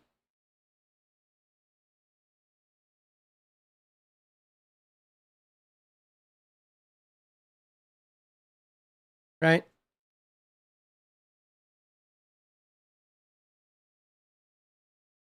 Convoluted. But yeah, no, it is convoluted. I mean, I think, guys, here's what I think that is hard. Okay. What's hard about this, guys, is that there's never, right? There is never a fucking, like, there's never a clean way to do this shit. You know what I'm saying? As far as when a public figure is killed, right? There's always, exactly, JFK conspiracy. There in most instances, there's always going to be a conspiracy and multiple different angles. And now the fact that the internet is available, and guys, remember this. Remember, one word, guys, cha-ching. Because remember, guys, every single person that is pushing a conspiracy theory, that is analyzing the bullet and saying, oh, there's some blood here and blood there. They're looking at videotape. Every one of them is monetizing that shit.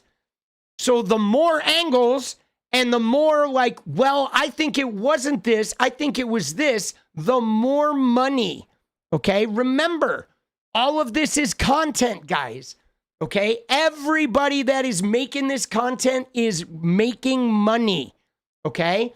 All of the content, they are making money. Okay? You know what I'm saying?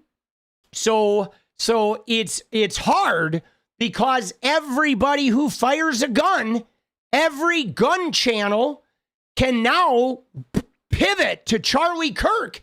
And they're gun people who like Charlie Kirk, who want to believe it was some crazy government conspiracy. Now they can feed that. Oh yeah, guys, guess what? It's bigger than you think. This is Antifa. They shot him from behind, right? Let's fucking look at all my evidence. I'm a gun expert. Bingo, 1 million views, 1 million views, 1 million views.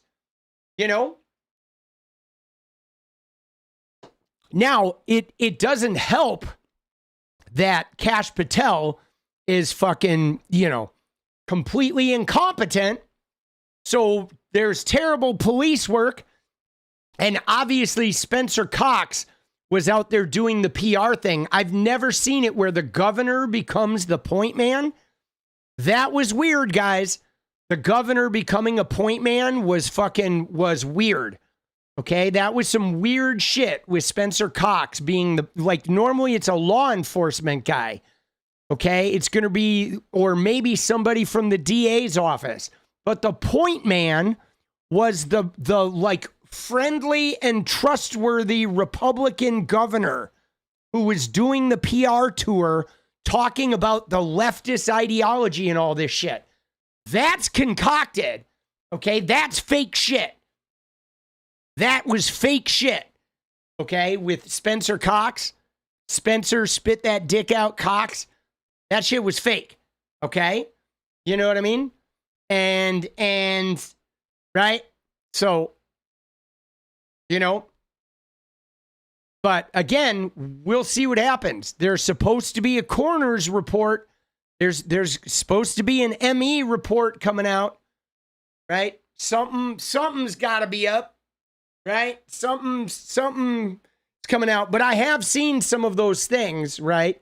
That are, obviously some of the shit Kyle Kulinski was looking at looked pretty convincing of an entrance wound and an exit wound, right? It's possible. The thing that I noticed, guys, was the neck. I don't know if you saw it, but his neck. Have you guys ever seen an earthquake? Okay. this is going to sound like a weird fucking like off topic thing, but I grew up in California. And so in California, we saw a lot of earthquakes. And there's a thing that happens, guys, when the plates rub, where when you see an earthquake, if you're looking at the road, you see the road go like a fucking sine wave. You see the road. You can see it. The road becomes like a wave. It ripples. And it's the weirdest fucking thing. You feel like you are in a like AI video or something. It's the most unnatural thing because the road is flat and it's cement, but you actively see a ripple. Okay? If you watch Charlie Kirk's shooting, his neck does that. Okay? His neck ripples as though something was fired into it or through it or ricocheting through it. Before that side thing opens, his neck ripples. And that was a little bit unusual. Now, right, see, here's the thing though. You ready? So what Bingewood said is the ripple is an outlet of energy. Okay? So the ripple is what happens when the earth shakes and there's an outlet of energy that translates, because energy is in waves, translates through the ground as a ripple. It's an expression of that energy. Now, Charlie Kirk's neck rippled, which ostensibly could happen from a forcible impact hitting his neck and then causing a ripple through his neck. Or when I first saw it, I thought it was the something ricocheting in his neck, but also it could just be a ripple of that fucking wound, right? That bullet going into his neck and then a ripple, right? An energy transfer. So, but it's hard though, because like, I think we want to believe it's a conspiracy or it's right. We want to believe, that, surely it wasn't this 22-year-old kid.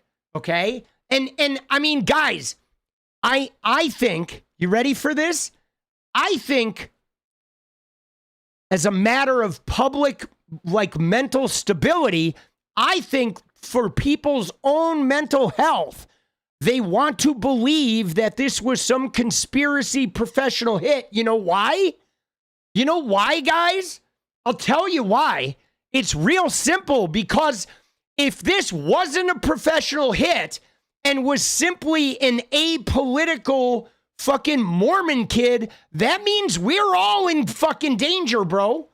That means every goddamn one of us is potentially right next door to a cold-blooded killer. You don't want to believe that some farm boy kid that has never shown any hint of violence is going to load one in the chamber and fucking take somebody out like cool, calm, and collected. You know what I'm saying?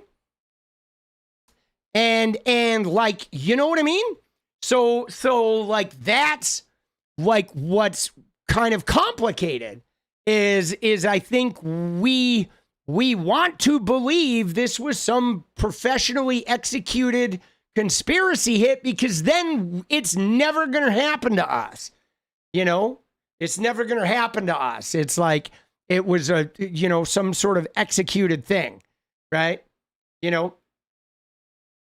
And yeah, dude, I did see the hit from behind video that is very fucking, it seemed like convincing, but like I also know, guys, that these things aren't like, I don't know.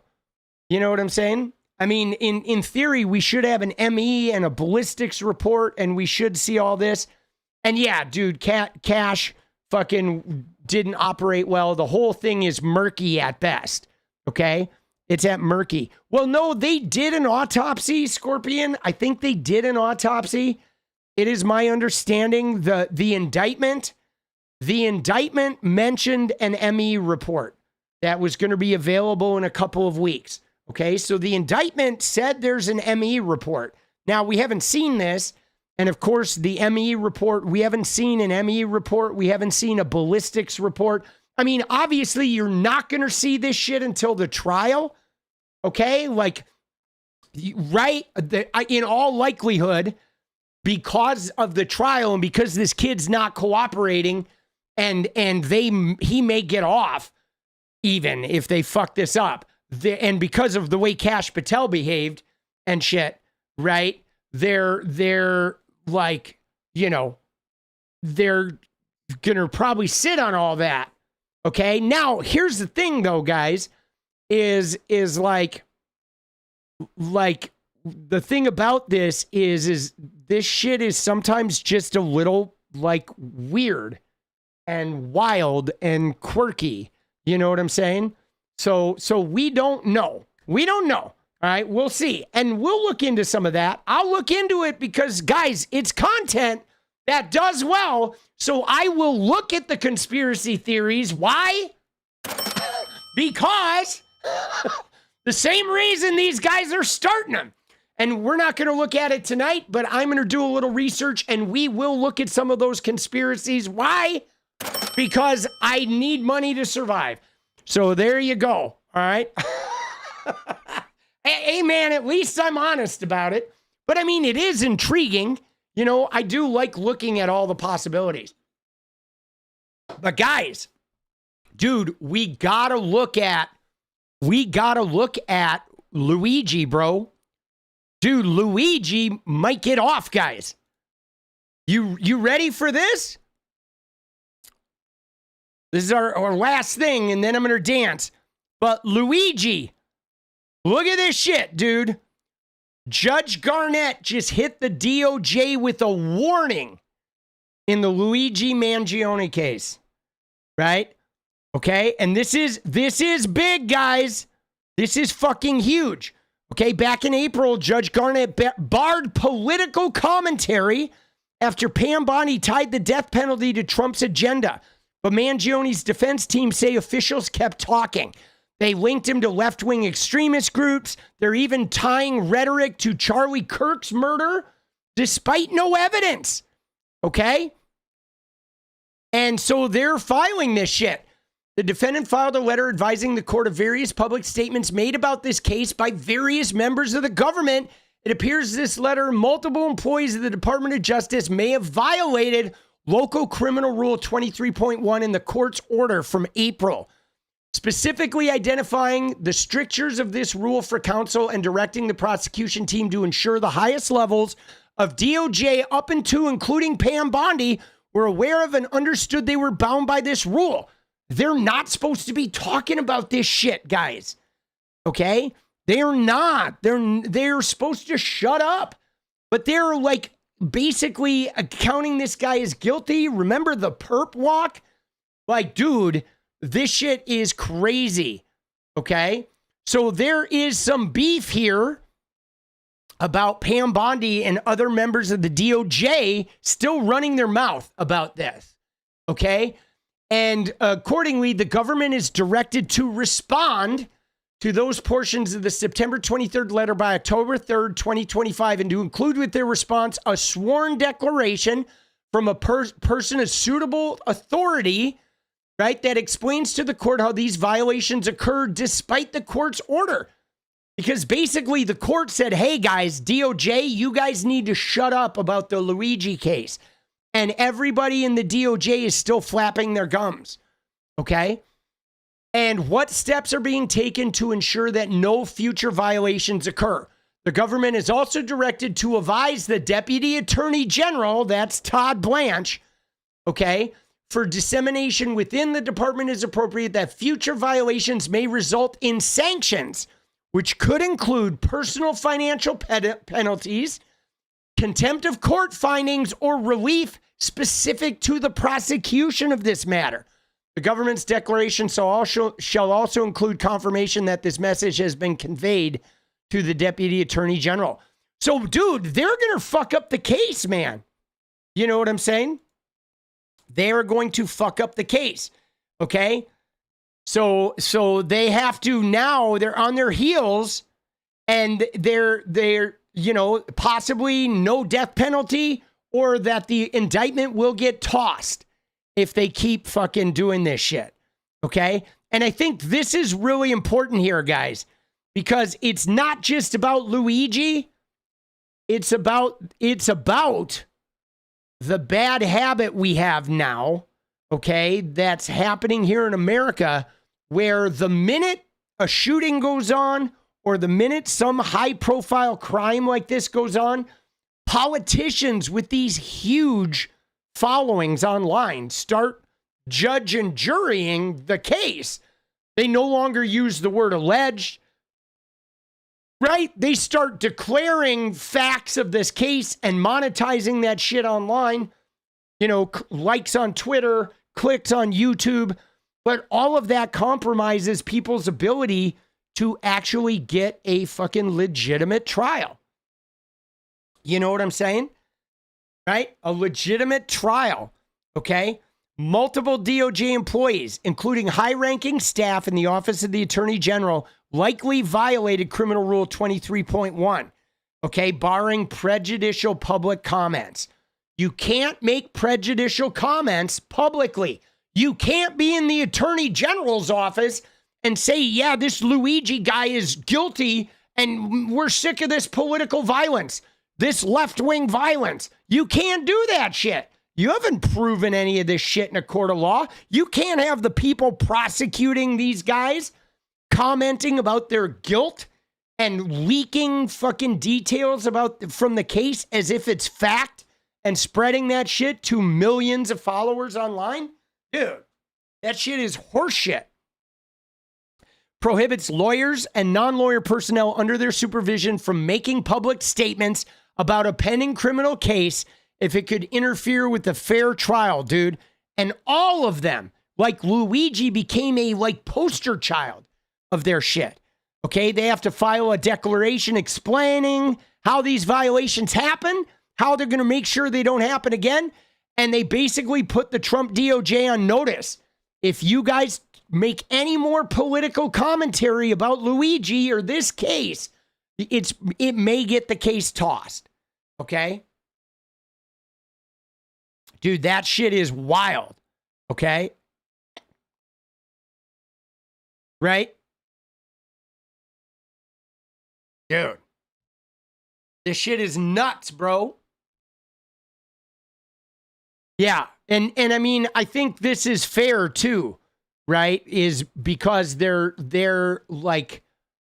are trying to use, in the case of Luigi, they're trying to use like the death penalty as like this political sales tool as well. And you can't do that, guys. You can't like threaten the death penalty against somebody and perp walk them and turn them into a campaign fundraiser for your fucking political campaign and then have your Department of Justice go in and seek the death penalty in the case.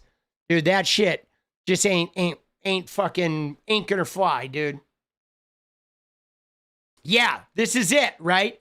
Labels like left-wing assassin, okay? Dude, calling Mangione a left-wing assassin when, dude, the guy hasn't even gone to fucking court yet, right? That shit is crazy. Caroline Leavitt went on TV and called him a left-wing assassin. Dude, let's see if we can find that clip.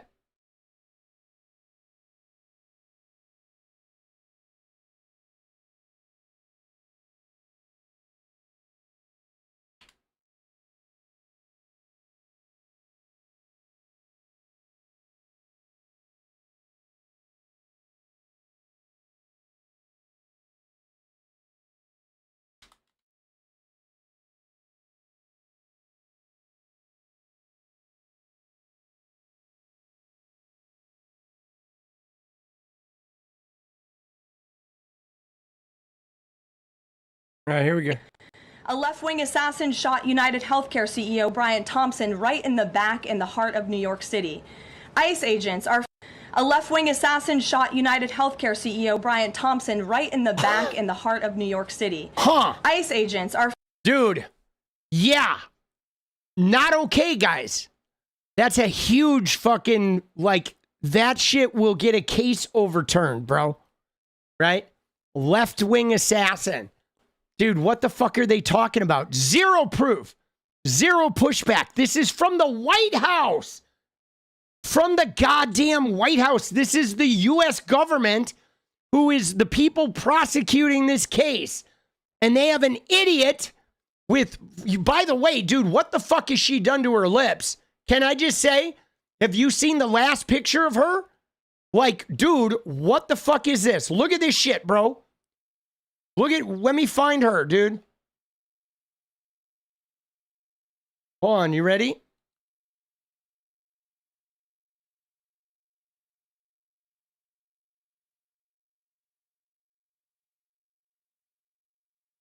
Dude, look at her. Dude. What the fuck, bro? Look at that. Dude, what the fuck? Look at her face, bro. Peanut allergy. Dude. Yeah, Mar-a-Lago face. Dude, isn't that wild? Yeah, dude, when I saw this, I was like, dude, she went in and told her plastic surgeon, give me Laura Loomer's cheeks in my lips. Right? What the fuck is that? Dude, she looks like a fucking blow-up doll, bro. Oh my God, bro. That is the craziest shit I've ever seen. Wow. Yeah. But again, guys, we are tomorrow we're going to look at some of those Charlie Kirk things, some of that other evidence. Okay? We are going to look at the Charlie Kirk evidence. We're going to look at that shit, right?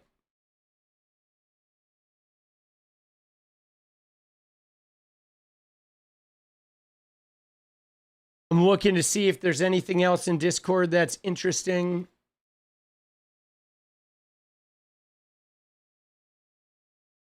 Dude, what the fuck is this, bro? Dude, is there really an Antifa warning on fucking, right? There's an Antifa warning on Twitter? Is this real? Is this on Twitter? No. Where is this? This check mark is not Twitter. What is this? Right? Somebody posted this, right? Yesterday. What social network is this? Oh, it's not real? Oh, okay. They're faking it. People are saying it's on Threads.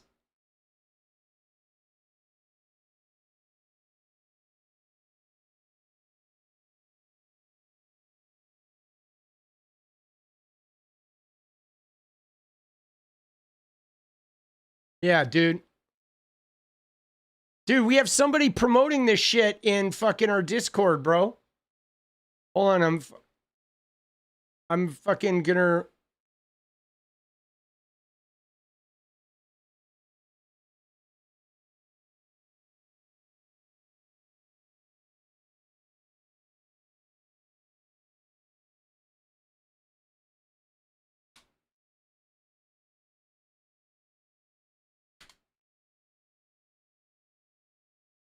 Yeah, no, dude, you gotta, I'm telling you guys, let me just tell you, okay?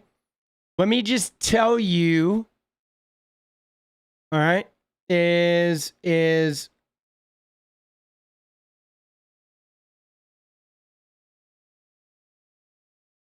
because like people are trying to fake shit, dude. You know what I'm saying? Like this is, we've got to be, right? Now people are spreading this, but I don't know that this is accurate, okay? Because like people are spreading this, but I feel like if this was actually true, guys, if this was actually true, you would be hearing it on CNN and NBC. But no, what you're hearing it's getting reported on Reddit and balleralert.com. Okay? When it's only on, I mean, there's a way to base this, guys. You ready? So when you see something on Hindustan Times, right? Hindustan, Daily Mail, and New York Post, even if it gets to Daily Mail UK and the New York Post, most of that shit is just fake. And then it's going to be on Baller Alert and it's going to show up. But if it has not hit a major, like the New York Times or Bloomberg or some major reputable thing, you can almost guarantee it's fucking bullshit.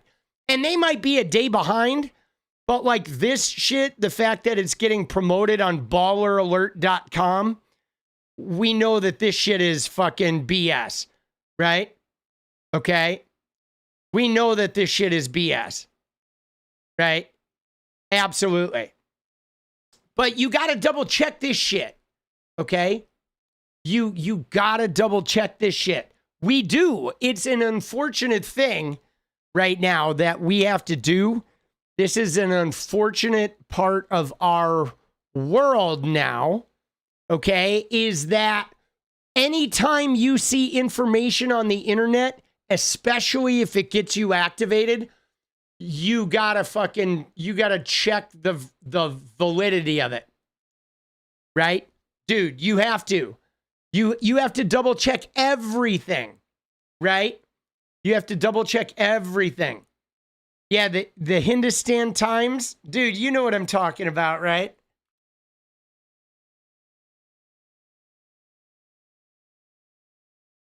Dude, yeah, this fucking dude, this shit is Hindustan, fake. Daily Mail UK, fake. New York Post, fake. Right? Daily Mail and New York Post might report on something that is somewhat real, but anytime, if it doesn't jump from the Daily Mail or New York Post to a legitimate thing, you know it's a bullshit story in some way, shape, or form, right? New York Post is absolutely fake, right? Even a lot of Fox News is fake, guys. Holy shit, bro.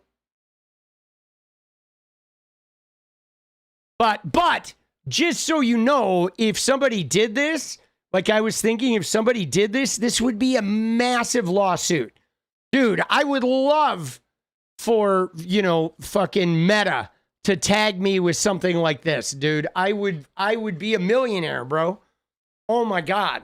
That would be an instantaneous, like massive First Amendment lawsuit. That would be huge. They can't label you anything like that. You know what I'm saying? Till it filters to the top to see if it's fake or not. I mean, no, that's not the only thing. It's not even about that. What it is, guys, is it's about legal liability. Okay? Like, let me just explain something to you guys. It's not even about the truth or not the truth, okay? I'm going to use a home improvement metaphor, okay? So when you fix your roof, okay, you hire a roofer. Now, you don't necessarily hire a roofer because you can't do the job yourself.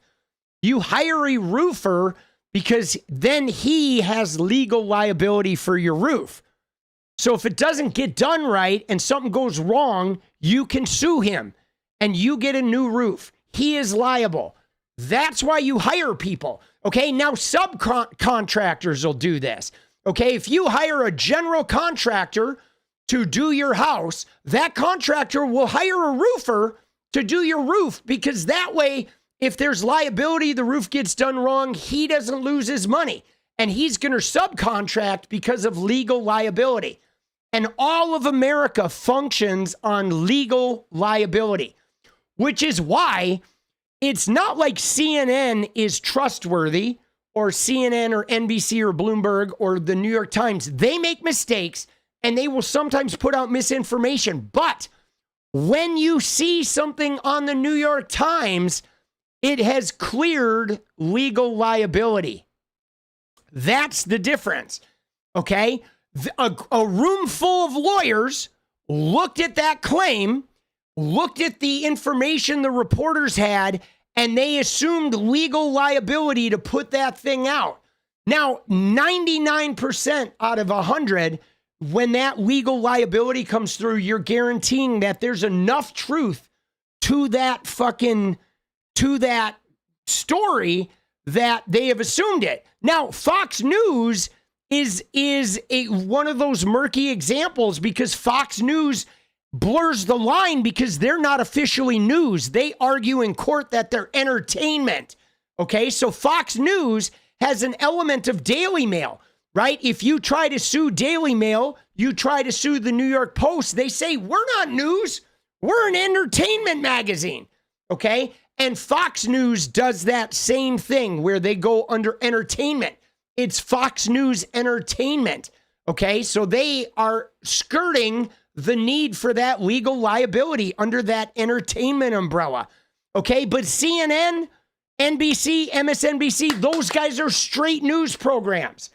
So that's why you look to them, because what you see on MSNBC, what you see on CNN, what you see on fucking ABC News, that shit has gone through the legal liability fucking loophole, okay? It has had a room full of lawyers very carefully analyze the truth behind that story, and they know that there's enough truth there that they are not going to be liable for defamation, okay?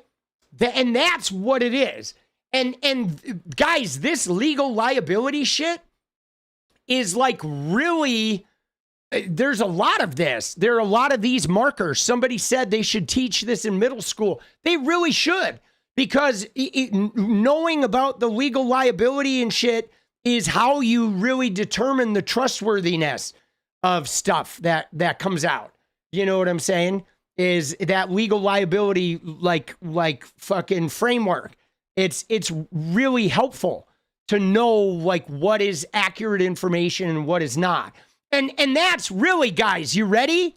The greatest example is Elon Musk's ruse, okay? I'm going to end with one more thing, okay? Because look at this, okay? Let's just look at a community note, guys, okay? Let's look at one of Elon's community notes, okay? You ready? Because look, okay? Every single, right, Elon Musk has a system, okay? I think this is the greatest thing to prove the hypocritical nature of Elon and Trump and these guys.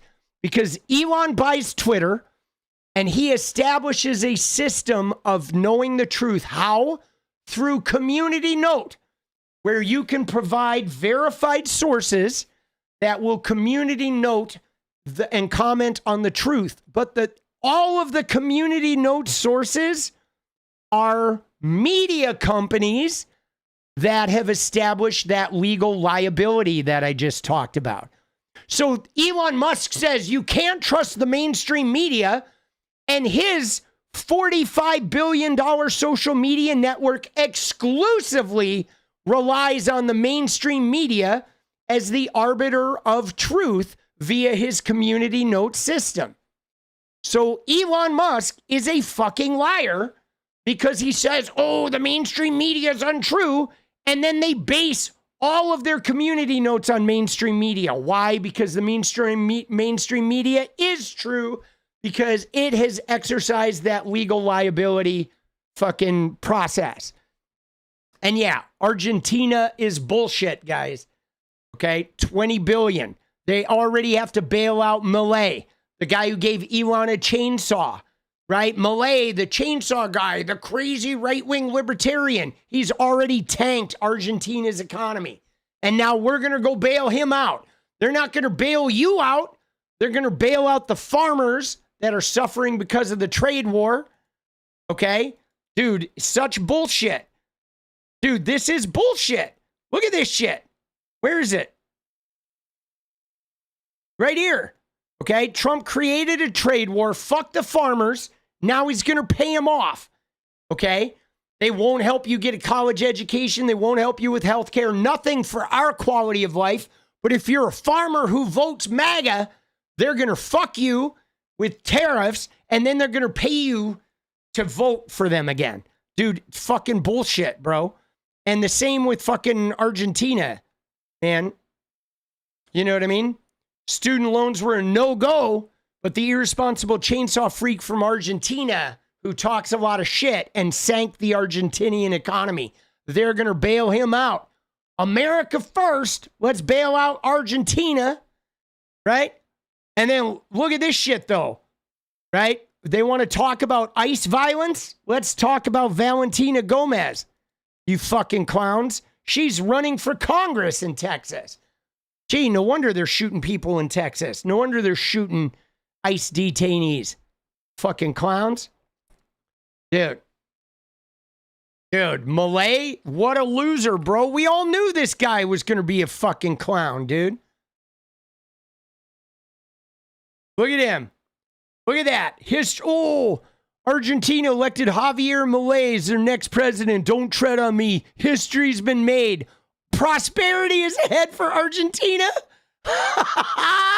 Dude. Oh. See? What a fucking moron, bro. Prosperity is ahead for Argentina. Yeah, sure it is, Elon. You fucking clowns. Dude, these guys are fucking clowns, bro. Dude, Malay. And now we're going to bail his dumb ass out. Right? Again, we're going to bail out all the fucking clowns, bro.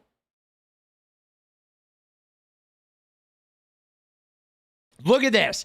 I generally think people are underreacting to the fact that Argentina embraced libertarian Muskonomics, and it took not even 2 years, less than 2 years, for it to so thoroughly destroy the economy that we're forced to personally bail the country out, right? He bought Elon Musk a chainsaw. They talked a lot of shit. They jerked over all of us with their fucking fascist right-wing bullshit. And their economy's wrecked the same way that America's going to be, because these guys are fucking morons, right? They are. They're fucking morons, dude. Dude, $20 billion. There he is. Look at this idiot, dude. Fucking idiot, bro. Another right-wing idiot. Right-wing idiots. America first. We're going to bail out another right-wing idiot with a fucking terrible hairdo and bullshit policies who don't know how to lead, dude. They're fucking clowns. They are. You're right. They're thieves. Embezzling. Dude, degenerate fucking thieves. And we're going to give them money, right? Fucking losers, bro.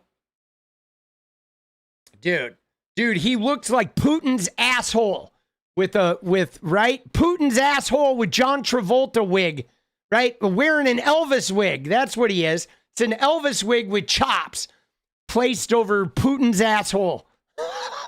Welcome to Javier Milei. Dude, I've never seen Putin's hairy asshole in an Elvis wig before, but now that I've seen it, I gotta say, dude, I'm not impressed. I'm not won over. All right, I'm gonna go make some videos, baby. All right, you ready? Dude, you ready for some videos? Let's fucking do this. Let's dance, though, boss. We got to get ready for videos. I got to make videos, and we got to have our dance party that you guys provided with your generosity, your fucking lovely fucking generosity.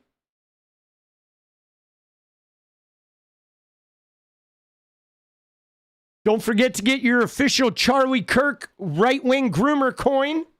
All right, in Discord, in the meme channel. Everybody, make sure you get that Charlie Kirk right-wing groomer coin.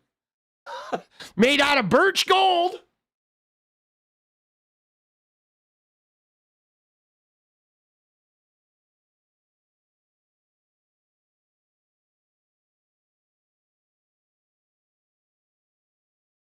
All right.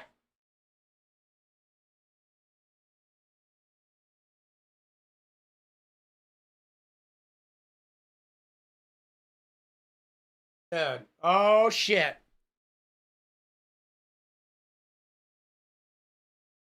You guys ready for a little deja vu? Woo! Dude, I have a massage appointment tomorrow. Right? Let's go, dude. Fucking massage appointment, a nice 2-hour. I'm going to have a whole bunch of fresh fucking cupping marks tomorrow. I'm excited. Dude, Thursday, baby. Thursday massage day. I normally go every 2 weeks, but like Bryce is moving this week. And so I'm kind of going every week for a spell because I'm having a lot of transition happening. So we're kind of doubling up on the massage trip, right? For now, because I can sort of afford it. I'm like halfway to being out of debt. I racked up a little bit of debt. Massage appointment. I racked up a little bit of debt over the last 2 years, like trying to build this channel. Oh, let's go, Brittany. Yeah, I have a great massage therapist. She's so good. She does like cupping and hot stone work. It's really good. It's really important for my mental health, right? It is. Yeah, no, it's therapy because you may have noticed I'm a pretty visceral, high energy guy. Like there's a lot of visceral energy sort of in your face stuff. So it's really important that I work that shit out of my body, right? The reason why I can do this type of high energy shit that I do and not get overwhelmed by all the fucking negative energy is getting that shit out of my body. For me, it's really important to not have that, in my body. I really wish people should be able to get massages monthly. I mean, getting that shit out of our body is so good for us, right? Yeah, no, I think I'm going to take a bunch of Tylenol. I'm going to eat a bottle of Tylenol and then, right? That's what we're all doing now. Takes you a few hours to get out of bed. Dude, that is rough, Doc. Sorry, buddy. Right? All right, you ready? You guys ready for a little fucking dance? All right, let's get into it, baby. Here we go. Little bit of deja vu. Oh!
That was a little step on Carlin. Now you got some of me. Woo. Let's go, baby. Thank you guys again for another amazing stream. I fucking love you. I will see you guys tomorrow, all right? Take care of your head. All right? We got to take care of our head, dude. A lot of madness. Like 𝗙𝗍𝗏𝗧 said, it's like a Reichstag fire every fucking week, bro. But we're in it to win it. Fuck the fascists. Fuck you, Donald Trump. I love you guys. I'll see you tomorrow. Good night.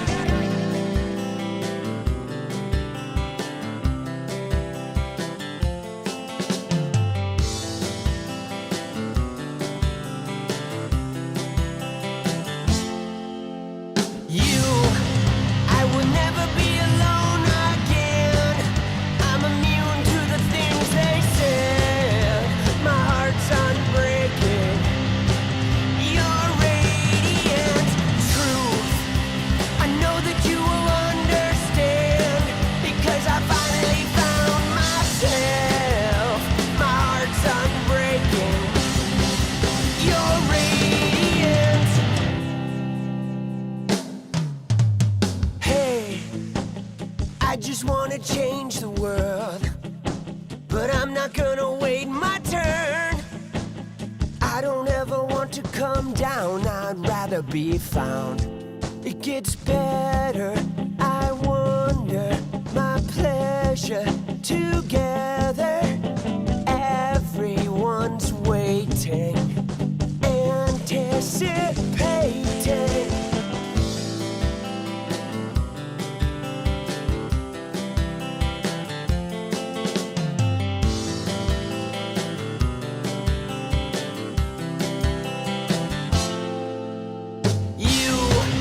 I will never be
is what I